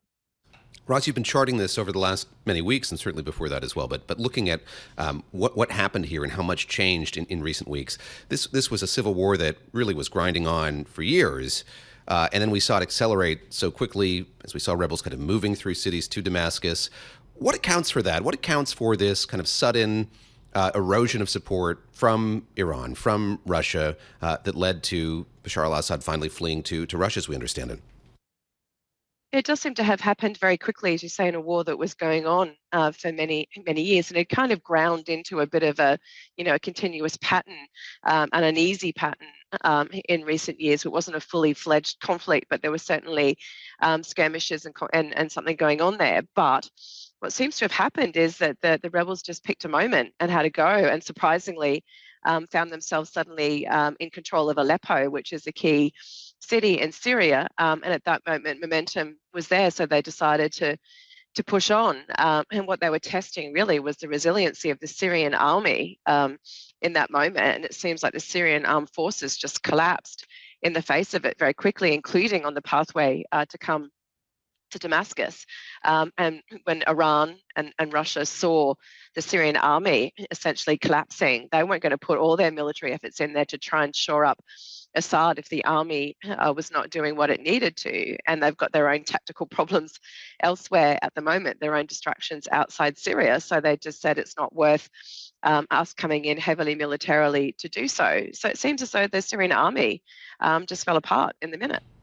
Roz, thanks so much for joining us. Always appreciate getting your reporting here on this fluid situation in Syria. Roz Matheson, she's news director, EMEA, for Bloomberg News. She is based in London. Let's get back to the U.S. here, focus on the economy. We're joined by Veronica Clark, U.S. economist for Citi.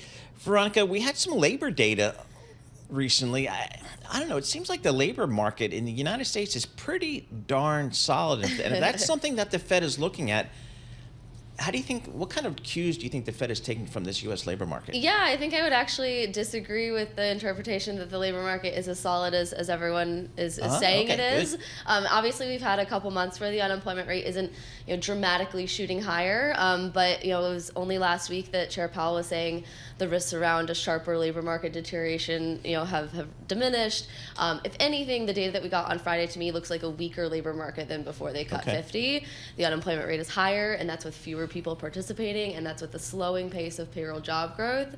This still looks like a trend that is pretty unfavorable for I the see Fed. your guarded pessimism here, or you're saying we should look at it more carefully.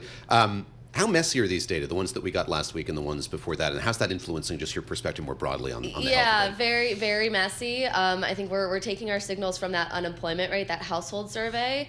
It was the payroll survey that was very weak in October. We had that large 227 bounce back in November. Of course, there's strikes and hurricanes in there. But we also know that even with that pace of averaging through that bumpiness, we do know that number is overstating true job growth by about 70K a month. That's what the preliminary revisions taught us.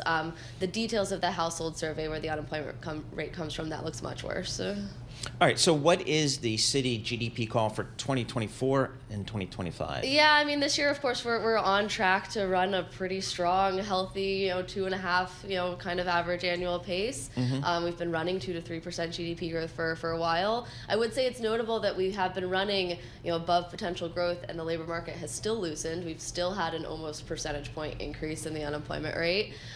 We are expecting next year we'll just see more weakness, and at some point people cut back on spending. Something closer to 1% GDP growth maybe for next year. Really? Yeah, much You guys weaker. are at City. You're supposed to be optimistic. No? All right. We've got this Fed meeting on the 17th and the 18th, so one more before the holidays. The last one, I guess, in this administration, under this administration. What are you watching for ahead of this? We get the CPI data this week.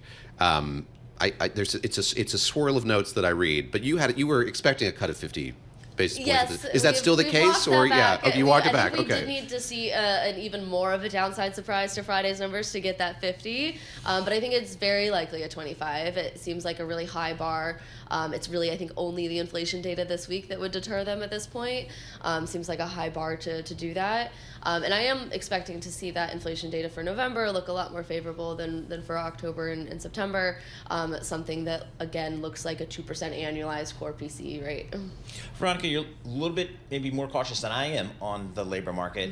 How about the consumer? How do you guys viewing the consumer here? Yeah, I mean, consumption really has been the main driver of growth for a lot of this year. I think that'll look especially true in Q4. But if the labor market is starting to turn, you would think that consumption story changes. Savings rates are very low. They were actually even revised lower in Q2 and Q3. There's just not a lot of extra ammunition there.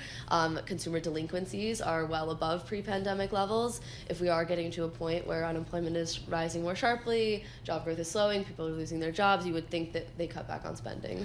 What have you been able to divine from what we've heard from Fed speakers going into that meeting? You brought up Jay Powell speaking recently. He was at the Dealbook Summit. Before that, he did a sit-down with Catherine Rampell of the Washington Post. He's given these kind of very long-form one-on-one interviews to a big audience, us included. What have you taken away from that just about the direction of the Fed, sort of what he and his colleagues might be thinking about or how they're framing the progress that they've made going into that meeting? Yeah, I mean, of course, the narrative now, the conversation now is, how close are we to a neutral rate? Rates are still restrictive, we can still be cutting, but maybe we slow down. There is the stickiness to inflation. But I don't think actually listening to Fed speak is terribly helpful right now. I do think the most important thing to form your view of where the Fed is going is what you think is going to happen with the data. So again, as we step back here, this Federal Reserve, I don't know. I think they can kind of just sit on their hands. Do you think they're going to do that, or do you think they're going to? I don't think so. I think some of these details of the labor market data, that there was a reason that they cut 50 in September. That risk that the labor market could more sharply deteriorate. Yes, we don't see layoffs yet, but if you wait to see those layoffs, it's almost too late. You want to get ahead of that. And I think fundamentally, as long as the labor market is loosening, and it has loosened, over the last couple months again, they're going to think rates are restrictive, and they don't need to be, and so you can continue lowering rates.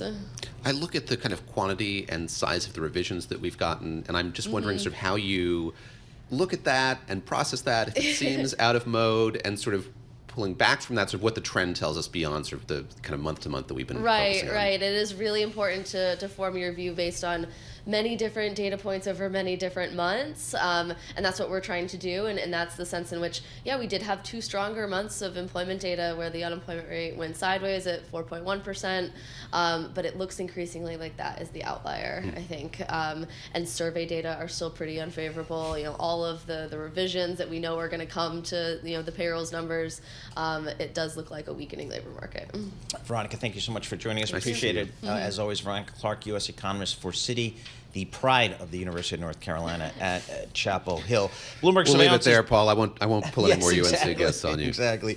Bloomberg Surveillance is brought to you by Build America Mutual. BAM Mutual insures municipal bonds that finance essential infrastructure, provides guaranteed income to improve any portfolio. Learn more about municipal bond credit quality. Visit bambonds.com. With our news in New York City, here's Michael Barr.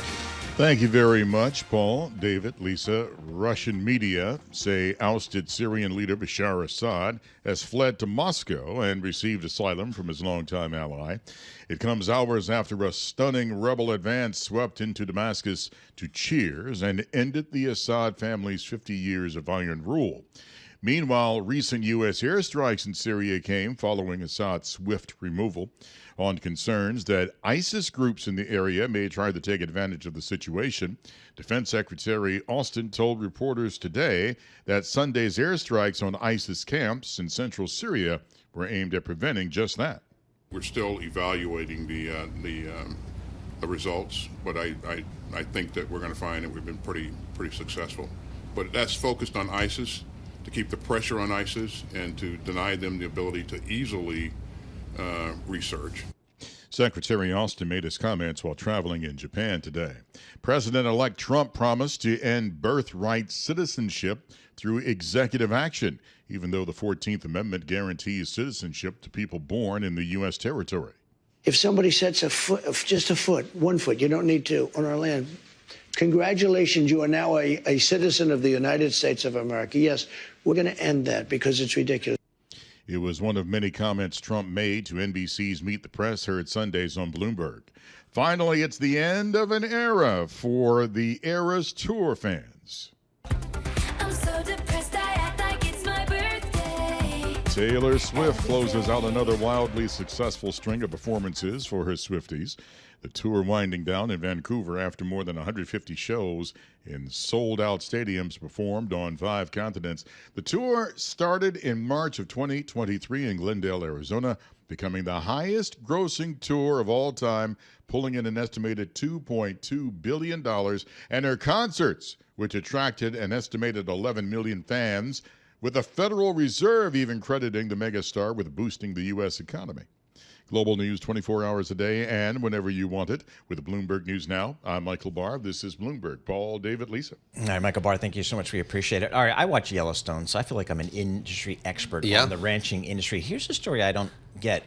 U.S. beef industry slump is about to get worse. The U.S. beef industry is facing a severe shortage of cattle, which is expected to worsen before the next election cycle. The shortage is due to years of depressed prices, severe droughts, and surging costs, which have forced farmers to send more females to slaughter, reducing the herd size.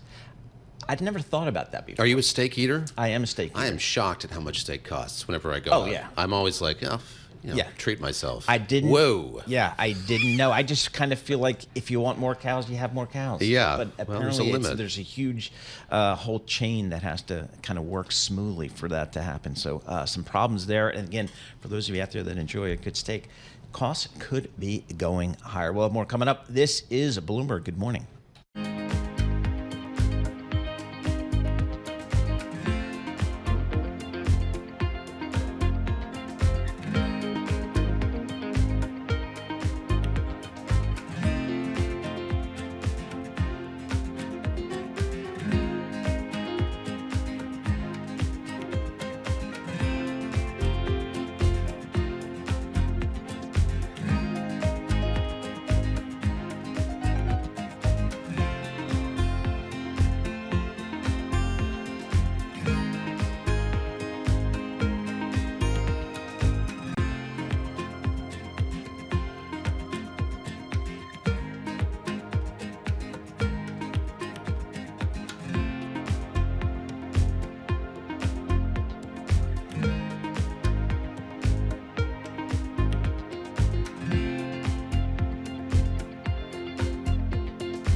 Markets, headlines, and breaking news 24 hours a day on Bloomberg Radio, Bloomberg Television, and the Bloomberg Business app. This is a Bloomberg Business Flash.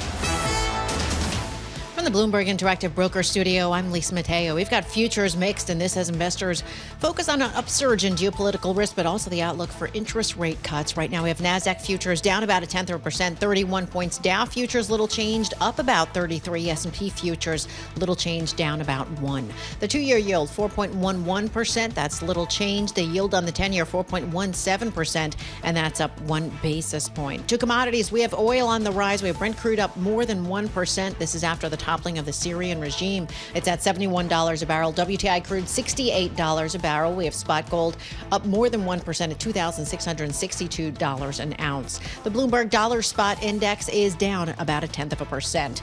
EV stocks, those are on the rise. The China Passenger Car Association, well, it said that car sales rose sharply in the country last month. Tesla actually selling more than 78,000 vehicles. Tesla shares up more than 2%. Rivian up more than 4%. And Bloomberg reporting Oracle on track for its best year in over 2 decades. That's thanks to its cloud business. Its shares up more than 1.5%.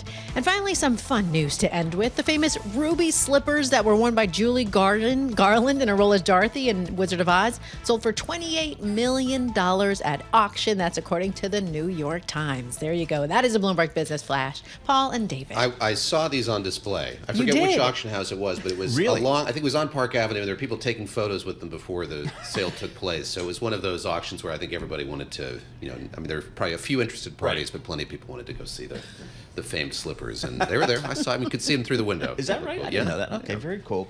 All right, Lisa Mateo, thank you so much. We appreciate that. David Gura sitting in for Tom Keene. I'm Paul Sweeney, live here in our Bloomberg Interactive Brokers studio. We're streaming live on YouTube as well. Well, President-elect Donald Trump said he would use his powers on his, quote, first day in the White House to grant pardons to rioters involved in the attack on the U.S. Capitol on January 6, 2021. Quote, I'm going to be acting very quickly, Trump said in an interview with NBC's Meet the Press on Friday. Henrietta Treyz joins us, and she's at Veda Partners. She helps us kind of understand what's happening down there in the world of Washington, D.C. on the political front here. Henrietta, thanks for joining us here.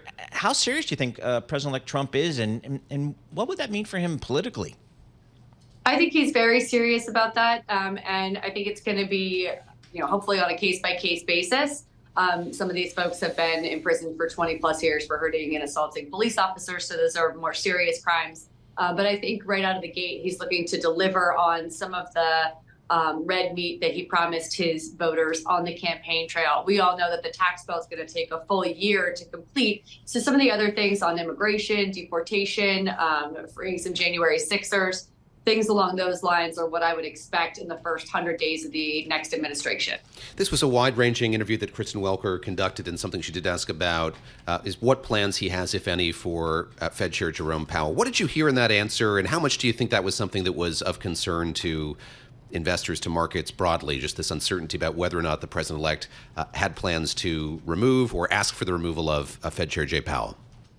Yeah, for the street, this was really a huge issue maybe 6 months ago. There was a lot of questions that I would always get, is Jay Powell safe? His term runs until 2026. I think that what President-elect Trump has correctly assessed is that it's not worth the political capital to go after Jay Powell, create an undue disruption from somebody who's otherwise very aggressively soothed markets and is speaking as something of a calming force. I think that investors like the separation that they're seeing more than anything else. And I think that Jay Powell has gone a long way towards saying, I will not be leaving. And President-elect Trump has to adapt to that. So the markets and sort of keeping markets calm requires that Jay Powell not be confronted in any kind of way. And President-elect Trump acknowledged that reality. What do you believe is the to-do list on day one of the Trump administration? How do you think they're going to proceed really over that first 100 days or whatever the relevant time period is? Yeah, I mean, I think that there are, again, some sort of red meat hanging things like pardoning some of the January 6th insurrectionists makes a lot of sense. The Senate Republican Conference is making it clear that the tax bill is going to take all year. So they're diverting to 3 other issues: military preparedness, energy, and immigration. So I'm expecting a crackdown on immigration and deportations. Folks with temporary protected status, I think, should be on pretty high alert. as we try to identify who can be identified as a immigrant that maybe should not be here permanently, and going after folks that we can at least find. So I think that is where a lot of the focus is going to be. Should we see any action on tariffs, I'm concerned that it's going to be via the International Emergency Economic Powers Act, IEPA, which is something that the president can do with an executive order at the stroke of a pen. It does not involve something as advanced as withdrawing from the phase 1 agreement with China, though that is also something that they could telegraph on day one. But under IEPA, you get a focus on immigration with Canada and Mexico, and then fentanyl with those countries as well as China. And so there you could see some movement on tariffs immediately. As you know, the Customs and Border Patrol guys can change tariff rates within 12 hours. So that could really be an immediately effective development. I want to get your read on what this economic team looks like, how happy Wall Street should be with its composition. So a couple weeks back, we had Scott Bessent put forward as the president's pick to be the next Treasury Secretary. There was this great sigh of relief. I heard it that he's somebody that Wall Street knows and is seen sort of as a moderating figure, somebody who might push against the president-elect's worst instincts when it comes to trade policy, for instance. And then we get this appointment of Peter Navarro, noted rabble-rouser, noted China hawk.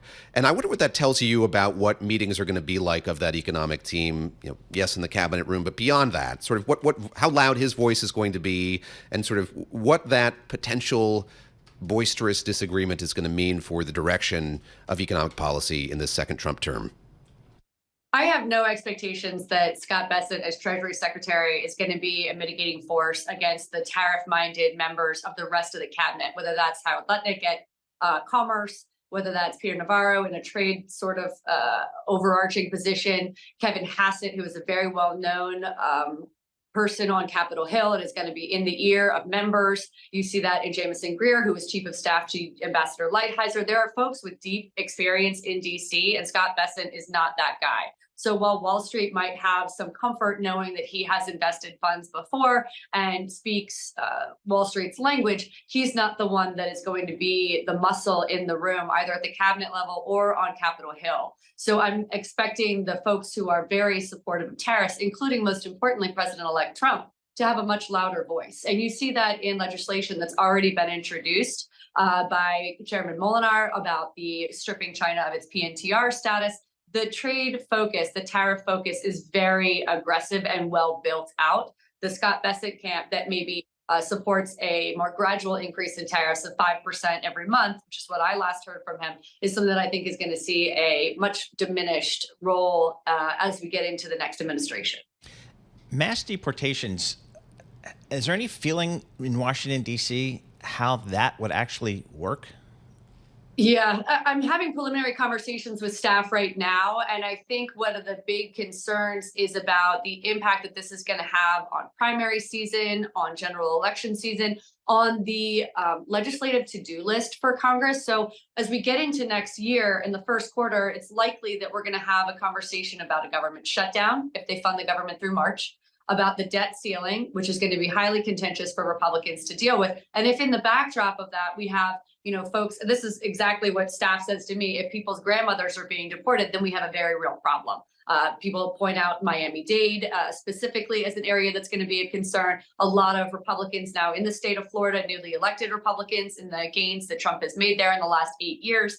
And that's really something that they're considering sort of the backdrop to the legislative agenda. And that's as they're trying to get Democratic support for keeping the government open or hiking the debt ceiling. And if there are mass deportations going on, I'm not expecting a lot of Democratic support for whatever is in the Republicans' agenda, whether it's Trump's or Majority Leader Thune's or Speaker Johnson's.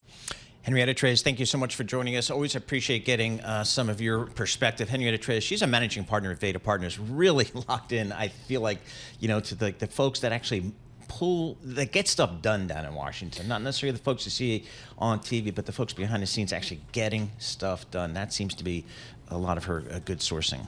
Yeah, and I think your question, Paul, a very good one, just about what day one means, what's going to happen then, something I'm going to be kind of following and tracking ahead of Inauguration Day. He's promised a lot. We'll see what he delivers or can deliver. Yeah, I think we'll see a lot of executive orders and the very large signature. Yes, the Sharpie will be out. The Sharpie will be out. Yes. So we'll keep an eye on that. We'll have more coming up. This is Bloomberg. Good morning. When it's right, it's back, and it's what we fight, we break.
This is Bloomberg Surveillance with Tom Keene and Paul Sweeney. I'm sorry, it's a boom economy, and that's what we're adjusting to. Neither party seems to want to take on deficits at all. With Lisa Mateo on markets. Stocks are coming off of another record high. And Michael Barr with news. Tensions between the U.S. and China have heated up even more. The best in economics, finance, investment, and international relations. This is Bloomberg Surveillance on Bloomberg Radio. All right, coming up in this hour, we're going to check in with Dr. Ariel Cohen, Senior Fellow at the Atlantic Council, get his thoughts on the Middle East and Syria. Carol Schleif, Chief Market Strategist at BMO Private Wealth, discuss her market outlook here. And Mike Medeiros, he's going to join us in studio. He's a macro strategist for Wellington Asset Management, and how markets could react to monetary and fiscal policy in a second Trump term. So we have a lot coming up in this hour. Futures are mixed here. Bloomberg Surveillance today is brought to you by CME Group, the world's leading derivatives marketplace, offering the widest range of global benchmark products across all major asset classes. CME Group, where risk meets opportunity. Let's kick this hour off with the Bloomberg Business Flash with Lisa Mateo. You got it. We've got futures mixed. Political turmoil in the Middle East and South Korea kind of offsetting some optimism over China's monetary policy shift. We have NASDAQ futures down about 0.1%, 37 points. Dow futures up 0.1%, 45 points. And S&P futures, little change, down about 2. The 2-year yield, 4.11%. That's little change. The yield on the 10-year, 4.17%. And that's up 2 basis points. Korean markets under pressure. Opposition lawmakers pushing for another impeachment vote on President Yoon Suk-yeol. Right now, the Kospi is down a bit more than 2.5%. We have the Korean won, that's down about 0.6%. The Chinese yuan starting to rebound. That's after China's leader signaled a more forceful policy approach to shoring up the economy. U.S. listed Chinese shares also on the rise. Alibaba up 7%, PDD up 8%, and JD.com up 9%.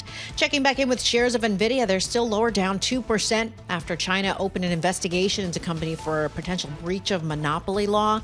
And lastly, shares of Interpublic Group, they're up about 13%. Omnicom Group agreed to buy the company. It's a stock-for-stock transaction.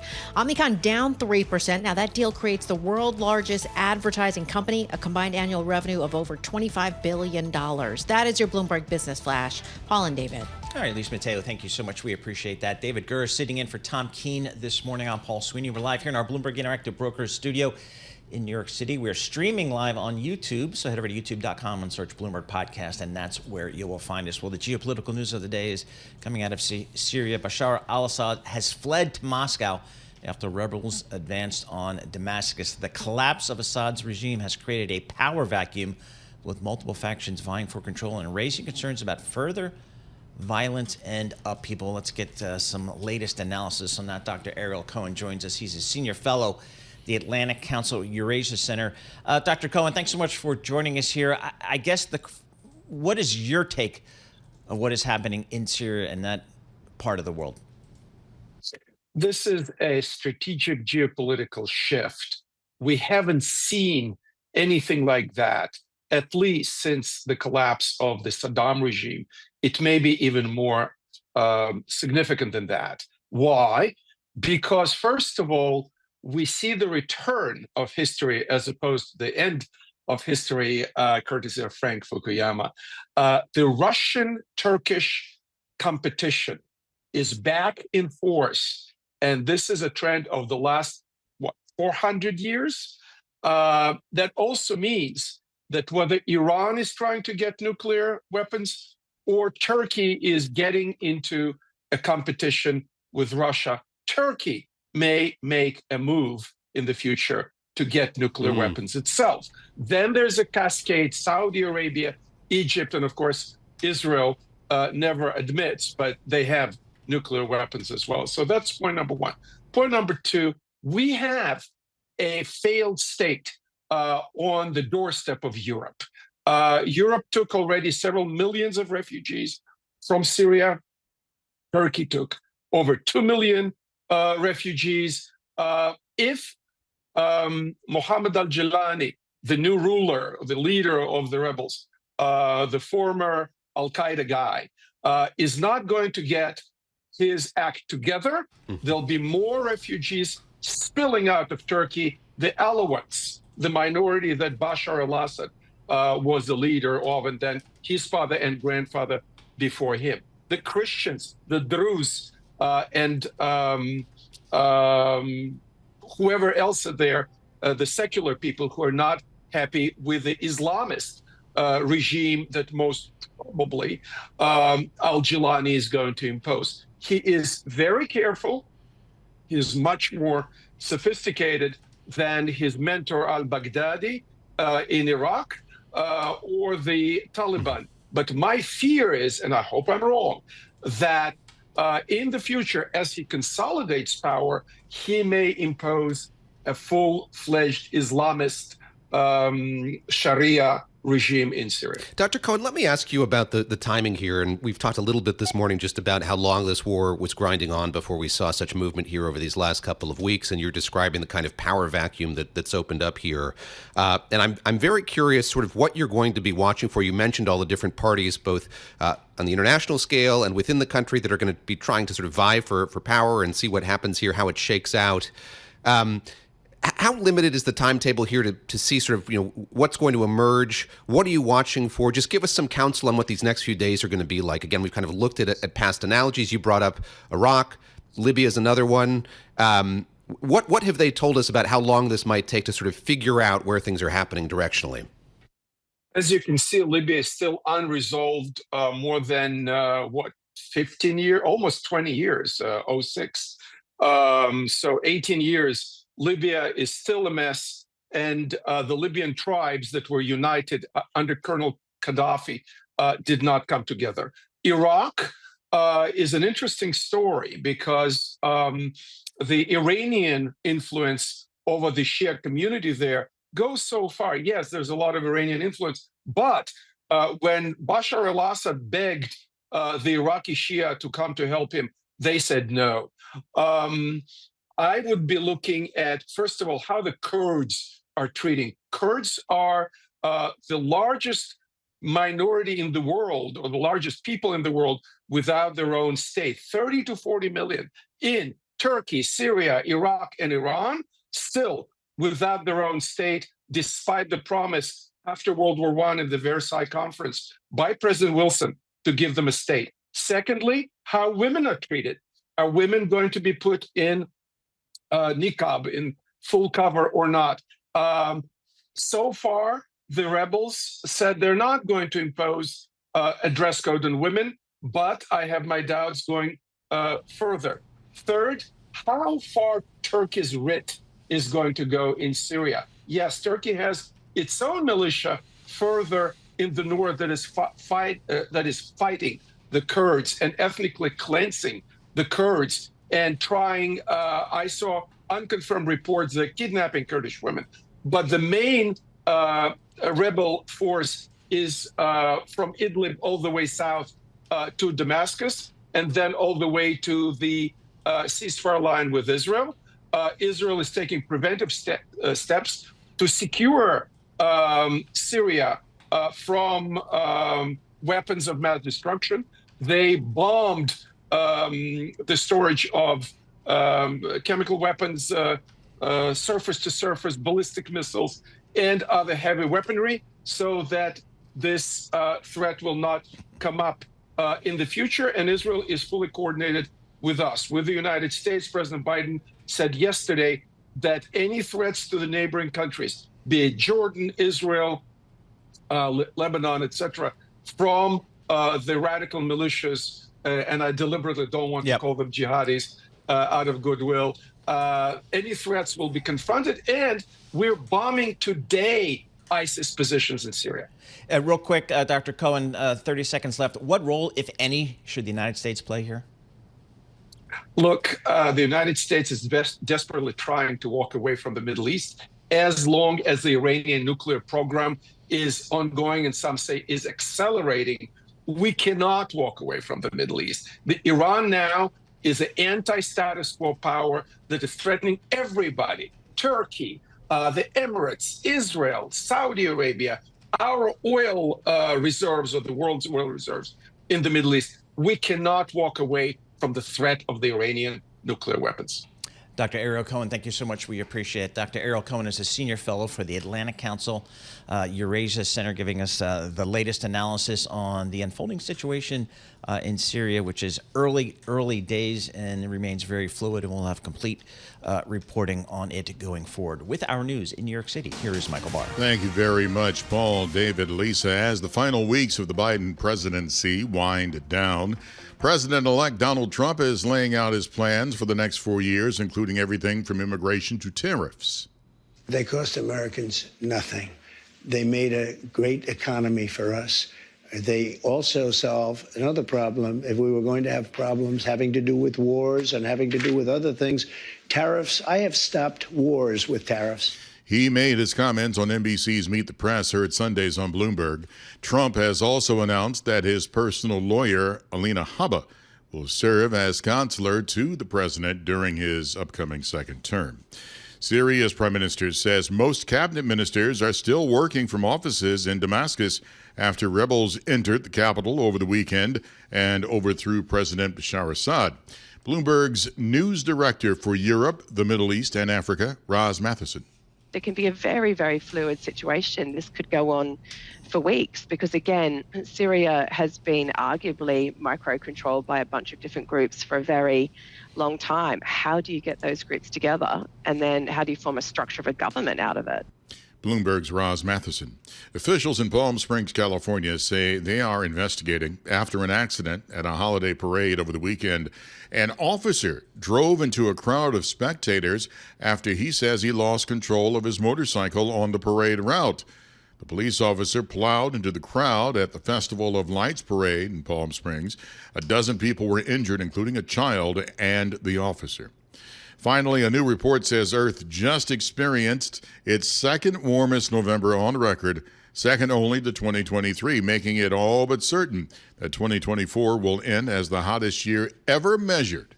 A report today by the European Climate Service, Copernicus, says 2024 also is expected to be the first calendar year in which the average temperature was more than 2.7 degrees Fahrenheit above pre-industrial times.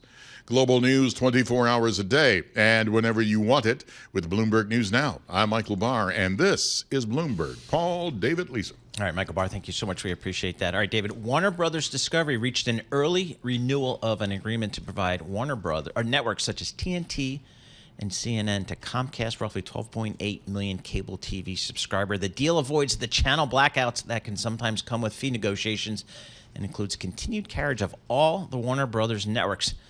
How about that? So, you're a big CNN fan, big TNT fan, I'm sure. I feel like, I'm going to go on a Jeremiah here, but I've got all these streaming services. I finally bit the bullet and got YouTube TV because having cut I couldn't watch sports. I feel like I'm paying a fortune and way more than I was paying before. So great news here. Yeah.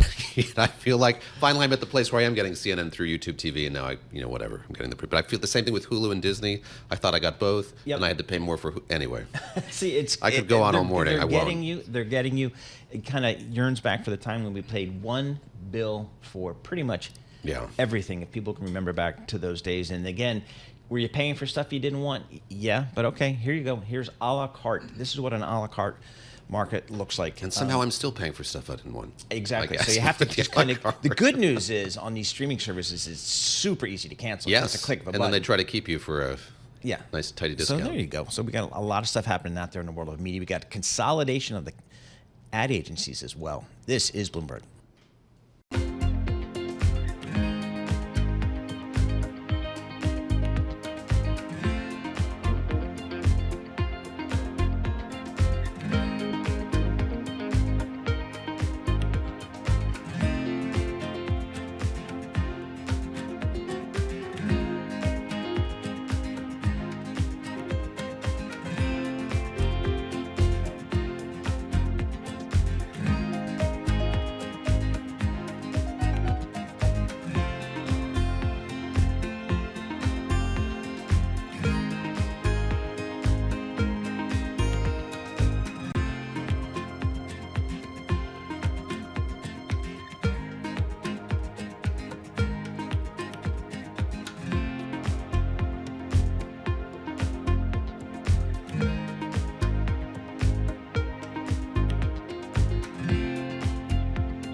Markets, headlines, and breaking news 24 hours a day on Bloomberg Radio, Bloomberg Television, and the Bloomberg Business app. This is a Bloomberg Business Flash.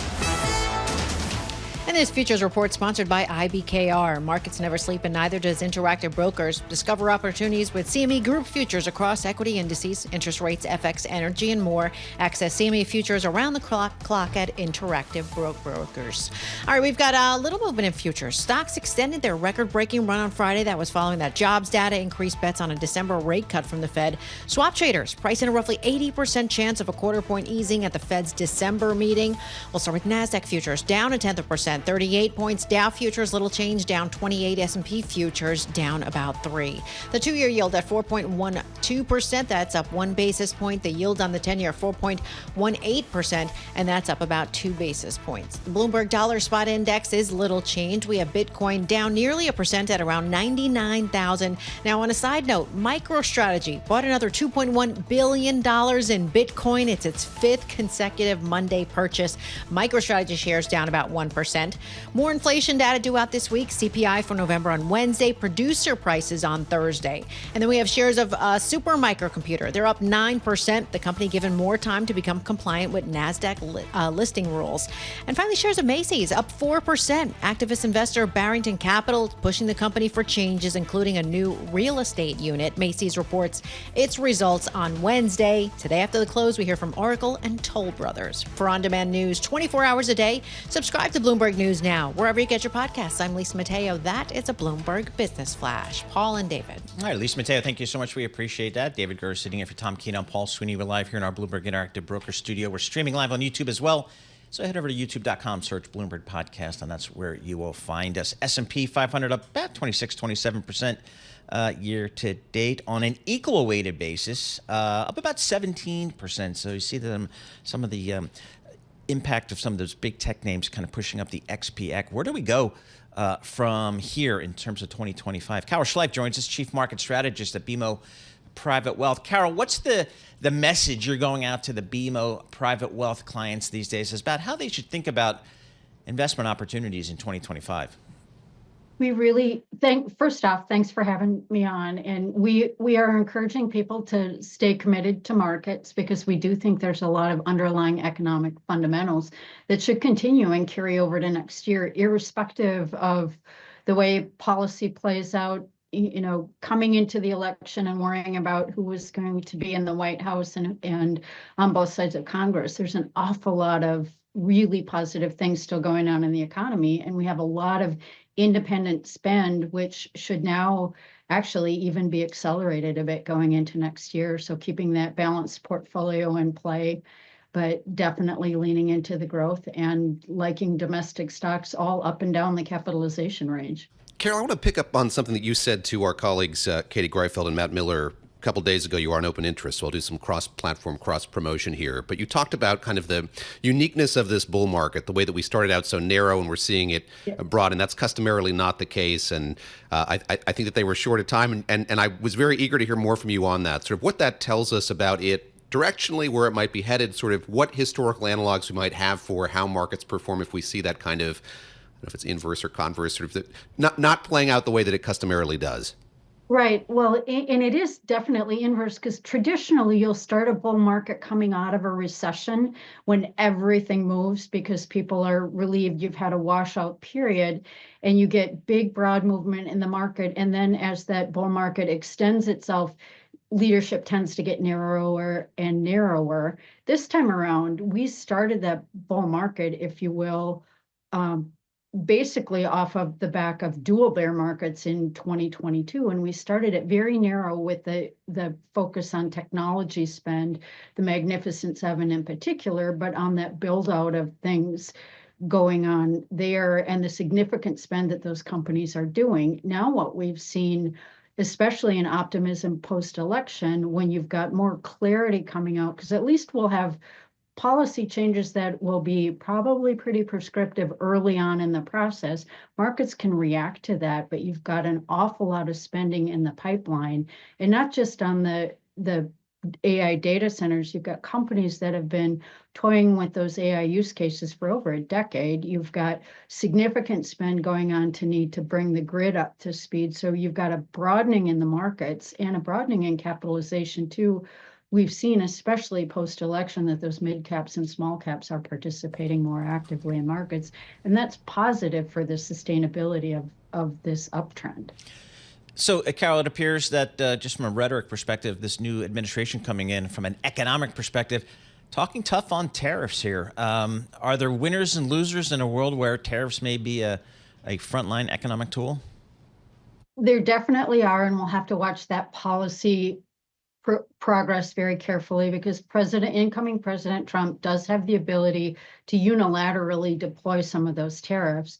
Early on, we suspect a lot of these are opening negotiating positions. You've already seen it with our trading partners, Canada and Mexico, where social media posts talking about 25% tariffs, and both of those leaders are on the phone and responding or meeting in person. And so the negotiating tactic there, it will really depend on watching how these companies deploy them too, because tariffs are a tax on the company, the person or the entity bringing those goods into the US, and we'll have to see how those companies decide can they pass them on? Can they not pass them on? And so there'll be a lot of issues there. But you've also got it as an opening knell for a lot of different countries in terms of President Trump and the incoming administration has repeated over and over that their ultimate goal is to strengthen the manufacturing base in the United States and strengthen the activity here and create an environment that's conducive to business. And to the extent that they're able to navigate deftly those tariffs, we'll have to watch it carefully, because there will be individual winners and losers. There will be sector winners and losers. Who knows, it might be the year in 2025 that active management really shines. And we saw the speed with which Justin Trudeau got on that plane from Toronto down to Yes. Florida Right. when all of that happened. Carol, let me ask, we had Callie Cox here a little while ago, and she was talking about sort of the unloved or underloved parts of this market once you open up the hood. I'll have you do the same thing. When you pull up the hood, what do you think there are in terms of opportunities here going forward that might be sort of less loved or less tended to in the market? Well, I think less noticed in the media is a lot of the industrial companies. They're not necessarily less loved, because when you look at some of the charts on those individual industrial companies, you take an ETF like PAVE and look at the component companies in there. There's some charts in there that look an awful lot like NVIDIA charts. So, but they're not necessarily as well known more broadly. But you've also got some financial services companies that should benefit under a lighter regulatory touch and perhaps more ability to be able to do mergers and acquisitions and lending, and with rates coming down.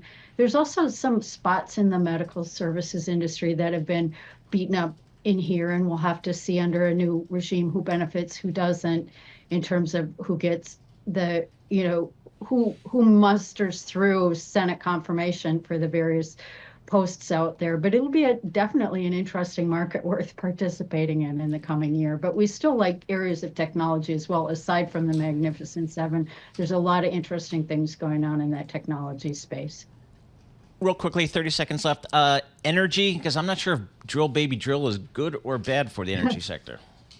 It's interesting because we don't need more production, and I'm not sure that the big oil companies are necessarily going to do that, but President Trump has stated repeatedly that he wants to re-up some of those pipelines. So there again, it'll be worth active management poking through the energy industry and seeing who participates and who doesn't. And actually some of the clean energy alternative energies, nuclear is going to be an interesting place to watch too. Carol, thank you so much for joining us. Carol Schleif, Chief Market Strategist for BMO Private Wealth, BMO Bank of Montreal. Looking at oil here, it's up about 1.5% here today, but still just above $68 per barrel. I think if you talk to most folks, in the oil patch, and again, I watch Landman, so I know all about this business. That has made you an expert. The range they feel comfortable is $60 to $90 per barrel. I think their cost of production is like $50 or something like that. So they're making money here, but they make a little bit more money at higher prices. And we haven't talked about OPEC Plus, but I guess they continued their production cuts going forward. They're going to see what shakes out with all this going forward. But, with the U.S. being a net exporter here, it looks like 13 million barrels a day here. I just wonder how important OPEC Plus is. But the experts tell me you got to still focus on OPEC Plus because they are a big source of supply. We'll have more coming up. This is Bloomberg. Good morning.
Markets, headlines, and breaking news 24 hours a day on Bloomberg Radio, Bloomberg Television, and the Bloomberg Business app. This is a Bloomberg Business Flash. And this opening bell report is brought to you by JP Morgan Asset Management.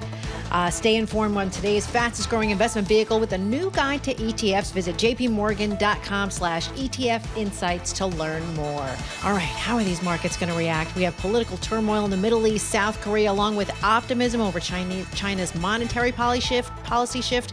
This morning, futures have been all over the map right now. We'll get things started with the S&P 500. Down about 0.1%, 8 points at 6,081. We have the Dow, little changed, up about 18 points at 44,663. And the NASDAQ down about 0.2%, 45 points at 19,816. The 2-year yield at 4.11%. That's little change. The yield on the 10-year 4.17%, and that's up about 1 basis point. We have the Bloomberg Dollar Spot Index is little change. We have Bitcoin down about 1% at around 99,000, and oil rising after the toppling of President Bashar al-Assad's regime. Right now we have Brent crude up more than 1% at $72 a barrel. WTI crude at $68 a barrel. That is your Bloomberg opening bell report. Paul and David. All right, Lisa Mateo, thank you so much. We appreciate that. David Gura sitting in for Tom Keene this morning. We have no idea where Tom Keene is, so if anybody has a sighting... He likes it that way. Yeah, exactly. Think, Central Park or mystery. some brasserie somewhere. Let us know. We're here in our Bloomberg Interactive Broker Studio. We're streaming live on YouTube as well. I'm guessing, we got a new sheriff in town starting next month in the White House. We've got a Republican-controlled Congress here, very slight margins, but still, you could call it a red wave if you want. I suspect that macro strategists, people who think about stocks, bonds, commodities around the world, they're thinking we maybe need to rethink maybe our outlook here over the next several years. Mike Medeiros joins us. He's a macro strategist for Wellington. They're up in Boston, but he's down in the world's financial capital, New York City. Joins us here in our exactly. In the world of ETFs, I don't know what happens to you guys. Mike, thanks for joining us here. When you guys kind of saw the new administration coming in and maybe how Congress was forming, did it change the way you guys thought about markets globally or just strategically? So what we tend to do is we look at the starting point for the economy going into an election and whether that election will accelerate various structural and cyclical themes, decelerate, or represent no change. And so to us all along, the Republican sweep scenario really represented, an acceleration in a lot of these themes that are underway. So what are those themes? Number one is on trade protectionism.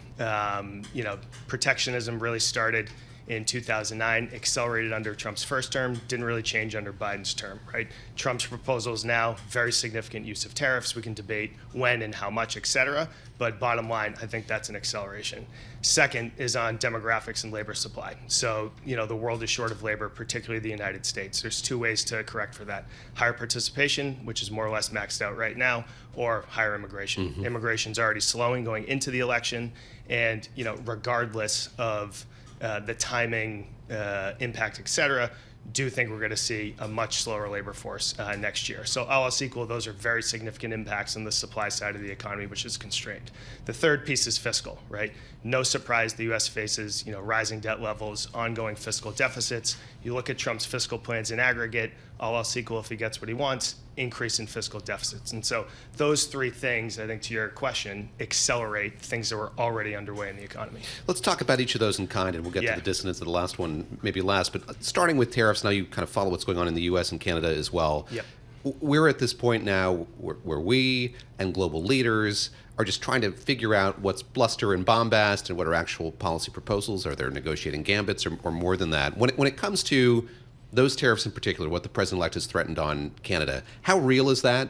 We were joking about how quickly Justin Trudeau got on the plane to get to Florida after that happened. But what does that tell you about what those mechanisms mean, what they are actually, and how they're going to play out? Well, I think the fact that, we're talking about tariffs towards Canada, which is, the U.S.'s largest trading partner, there's information in that, right? And the fact that Trump started by talking about tariffs towards Mexico and Canada after renegotiating the USMCA does suggest he's serious about implementing tariffs. Now, it is an on-off button. He can use Section 232, 331, IEPA, and so there are some processes, but he can change that. I would be very surprised if there is an across-the-board tariff for the first year, but I do expect to see an increase in tariffs, particularly towards China, right? If you look at his first two Truth Social statements post-election as it relates to trade, first one, Canada, Mexico, China.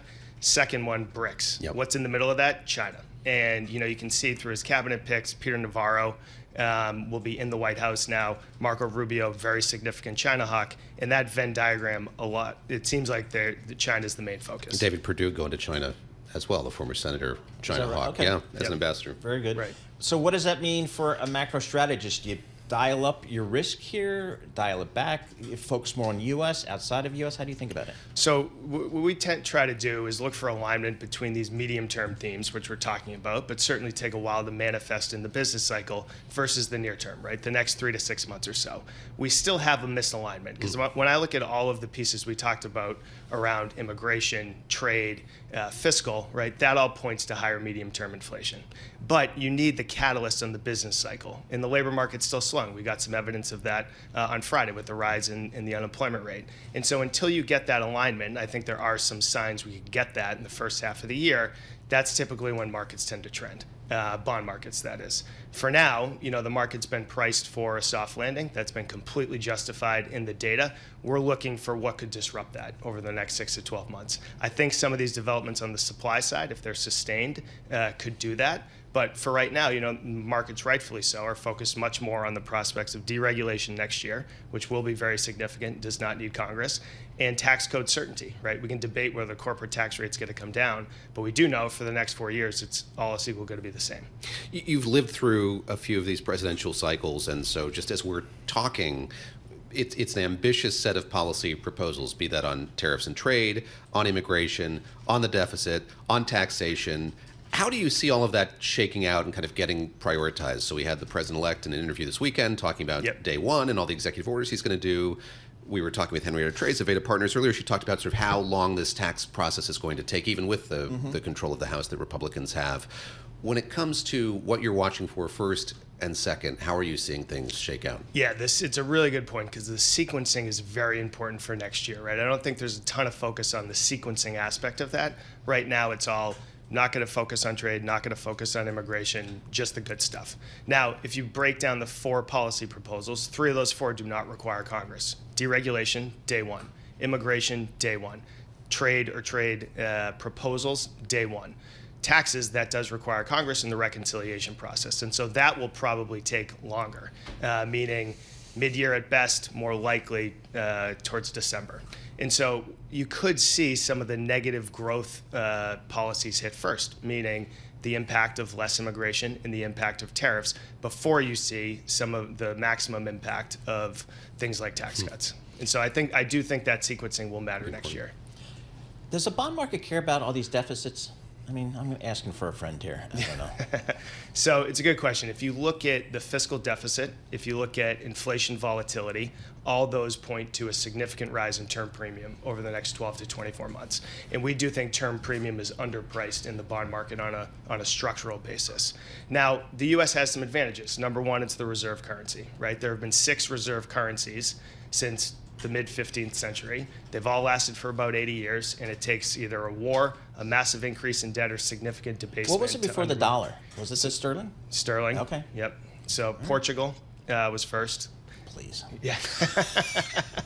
Come on, I'm half Portuguese. No kidding. I take it back then. No, I'm messing with you. But the U.S. does have some very significant advantages, in particular the Fed's balance sheet at 28% of GDP.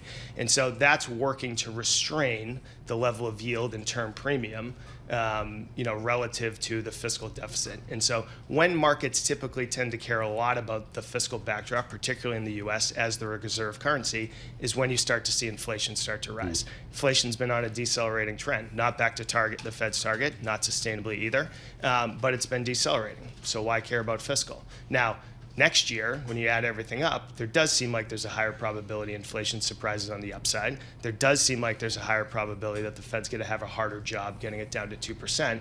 That might be the backdrop where term premium does start to rise.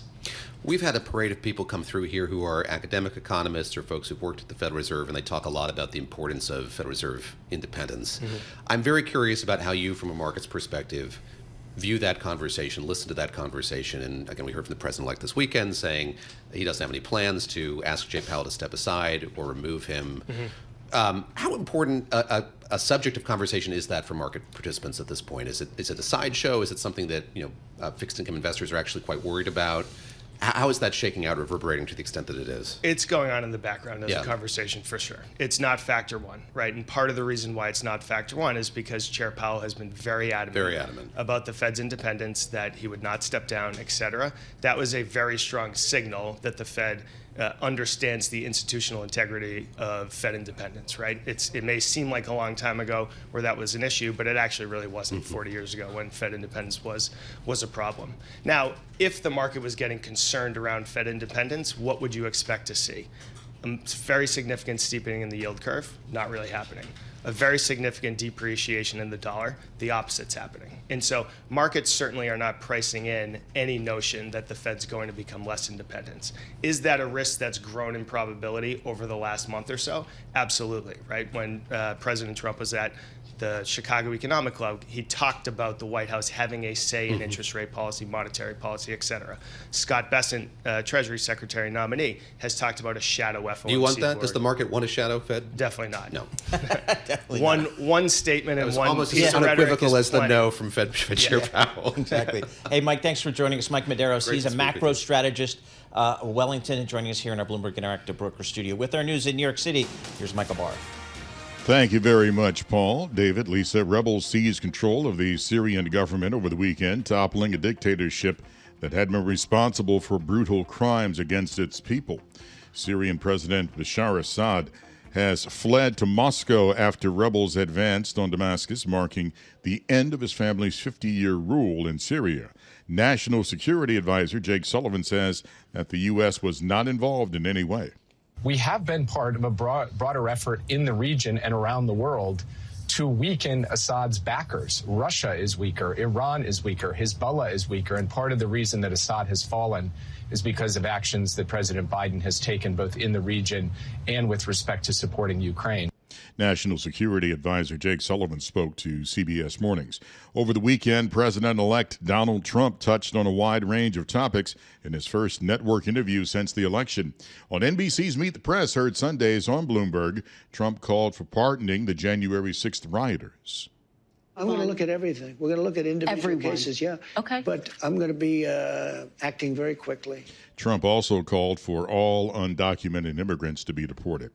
Finally, Yankees fans are saying, say it's not Soto. See, the guy's name is Soto. And anyway, several media outlets report that star outfielder Juan Soto is trading his Yankees uniform for the New York Mets. Soto agreed to take the subway ride after reportedly signing a record $765 million 15-year contract for the Amazings. MLB analyst Jim Bowden spoke to CBS. I think what Steve Cohen, the owner of the Mets, just showed the world is I'll pay whatever it takes to win. I will absolutely outbid all of you at a level that you will not compete. Soto's deal is the largest and longest in Major League Baseball history, topping Shohei Ohtani's $700 million 10-year contract with the Los Angeles Dodgers. Seems like pittance now. Global news, 24 hours a day. And whenever you want it with Bloomberg News Now, I'm Michael Barr. This is Bloomberg. David, Paul, and Lisa. You think he could have gotten more? No. He held out? No, this is me, Max. He did just fine. Mr. Boris did just fine. But it continues to go higher. And what drives salaries higher, by and large, across all professional sports is media rights fees. And if you see what's happening for these local sports like baseball, hockey, and basketball, the regional sport networks are dying. So I don't know. So if you don't have a owner that's got the pockets, then the Mets have.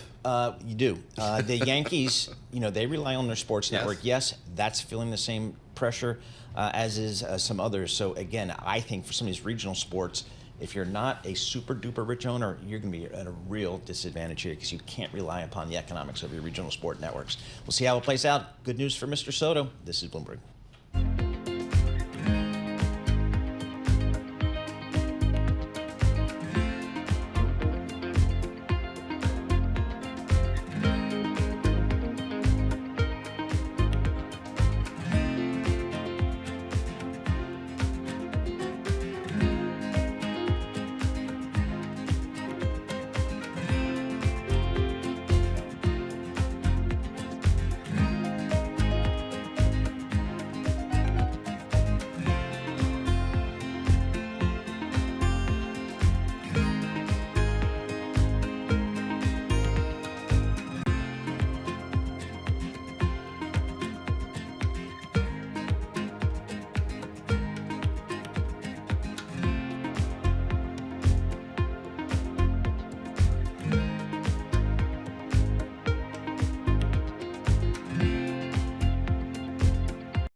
Markets, headlines, and breaking news 24 hours a day on Bloomberg Radio, Bloomberg Television, and the Bloomberg Business app. This is a Bloomberg Business Flash. In the Bloomberg Interactive Broker Studio, I'm Lisa Mateo. Well, that stock rally losing some steam. Traders are awaiting key inflation data. That's going to help shape the outlook for interest rate cuts from the Fed. Right now we have the NASDAQ down about 3 points. The Dow up about 2. We have the S&P 500 down about 7. The two-year yield, 4.12%. That's up 1 basis point. The yield on the 10-year, 4.18%, and that's up about 2 basis points. The Bloomberg Dollar Spot Index, that's little change right now. We have Brent crude at $72 a barrel, up nearly 1.5%. WTI crude at $68 a barrel. Want to point out Bitcoin, it's down about 0.2% at just over 99,000. Shares of NVIDIA, they're down about 2%. And we have shares of Warner Brothers Discovery up about 5%. And that's after it reached a new deal with Comcast to carry its TV channels. We have Comcast down about 1%.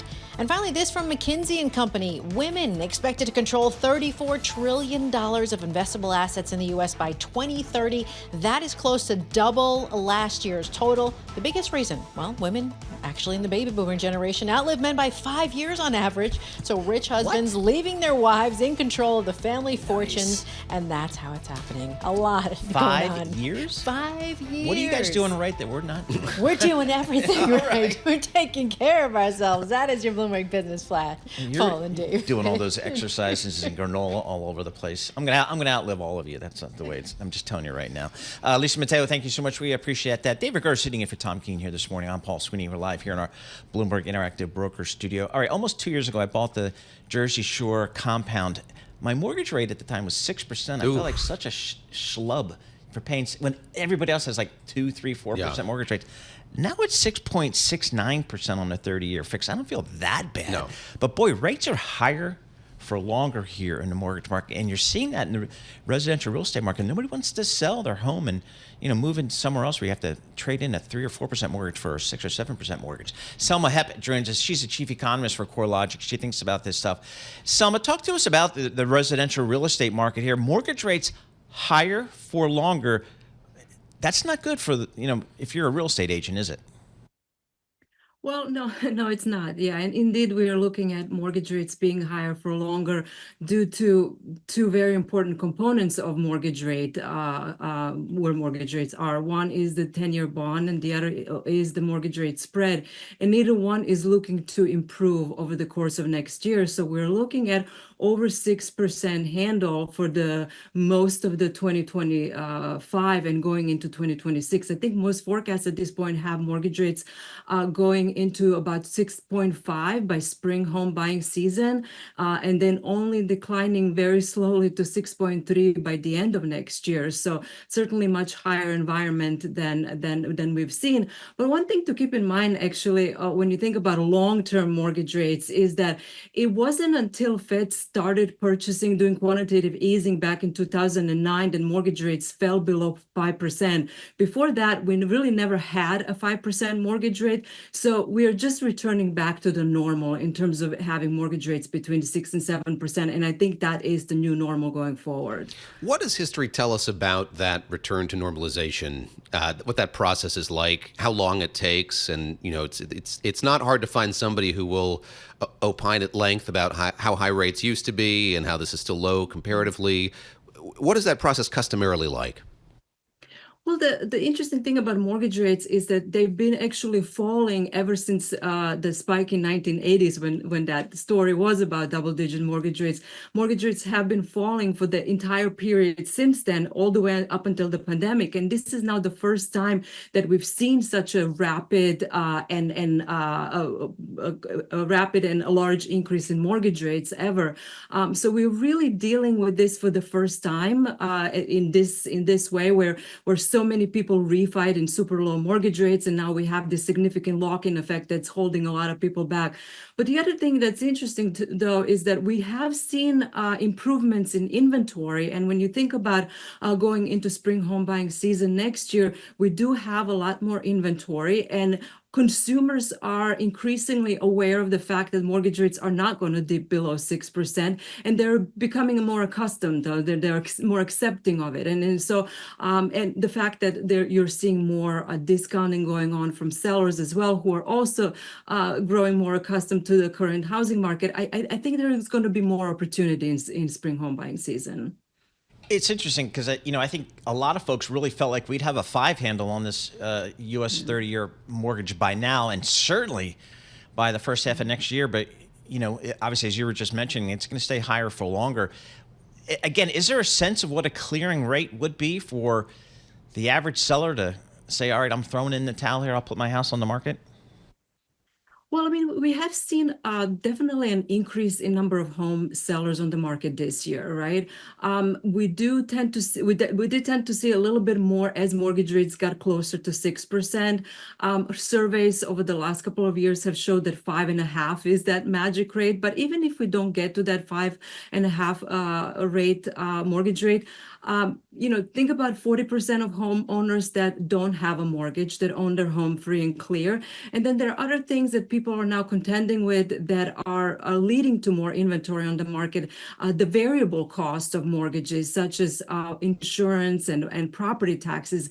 And in the states where you've seen largest increases in those two, that's where we are now seeing more inventory. So it's not just about mortgage rates. There are other things going on in the market that are leading to more inventory. And again, more inventory opens up more opportunities. We spent a good chunk of the morning talking about the president-elect's trade policies, and I wonder how you're thinking about that as well. I mean, I think about that U.S.-Canada trade relationship. Timber comes to mind, just construction materials generally. How big a worry is that for you, sort of what the effect of some of these policies might be on new home construction? Yeah, we're worried about tariffs, and we're worried about deportation because both of them add to construction costs. In terms of rates themselves, construction loans are really priced off of short-term rates. So it's about what the Fed does, not necessarily what mortgage rates do. But what the builders are currently worried about is that new inventory that's coming online from existing market. And so because in the markets where we've seen a lot of new construction, Southeast, between Texas and Florida, Florida, that's where you also see a large increase in existing inventory. So now they're seeing more competition. And so I worry that in those markets, it's not just about now labor costs or material costs, it's also these additional inventories.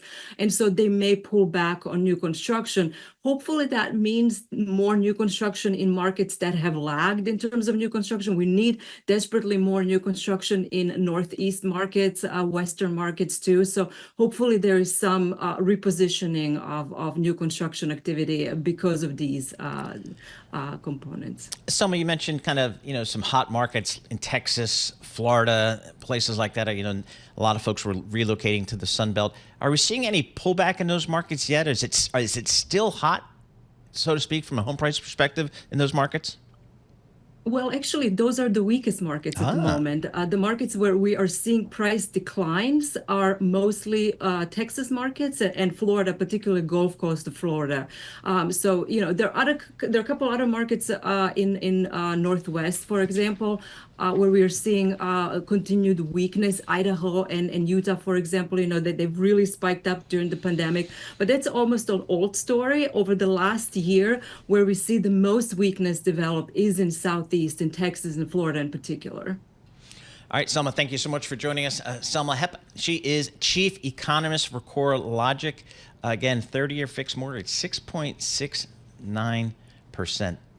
That's, as someone was saying, by historical levels, that's normal. It's not a little bit below normal. You're feeling better. Yeah, but it's just, I think people are now starting to get the realization, this is kind of it. It's where we are. This is the new normal here. If I'm lucky, I get a 5 handle, but this is kind of the new normal. If I want to move, now's the time. Or there's probably I'm not going to get paid to wait anymore. There you go. Yeah, and as you said, I think there were a lot of people who thought with that first cut, that 50 basis point cut, things were going to really change. And although they did not. Yeah, the market's not. It's just not telling you. The market goes higher, but don't you scream to these bond market traders, "Hey, the Fed's cutting interest rates. What are you doing?" Right. Exactly. But I guess it doesn't work that way. That's why I was not in the bond market during my career. I'd sell you a bond, but I'm not. I'm not going to invest in these things. I was an equity person. Looking at the markets here, a little bit of red on the screen, a little bit of green on the screen. Not a lot of movement. Presumably, Tom Keene will be back. I'm here if you need me. All right, we'll see how the Gulf Stream's working, if we can get him back here to friendlier climes. That's it for Bloomberg Surveillance. Bloomberg Intelligence coming up in just moments. This is Bloomberg.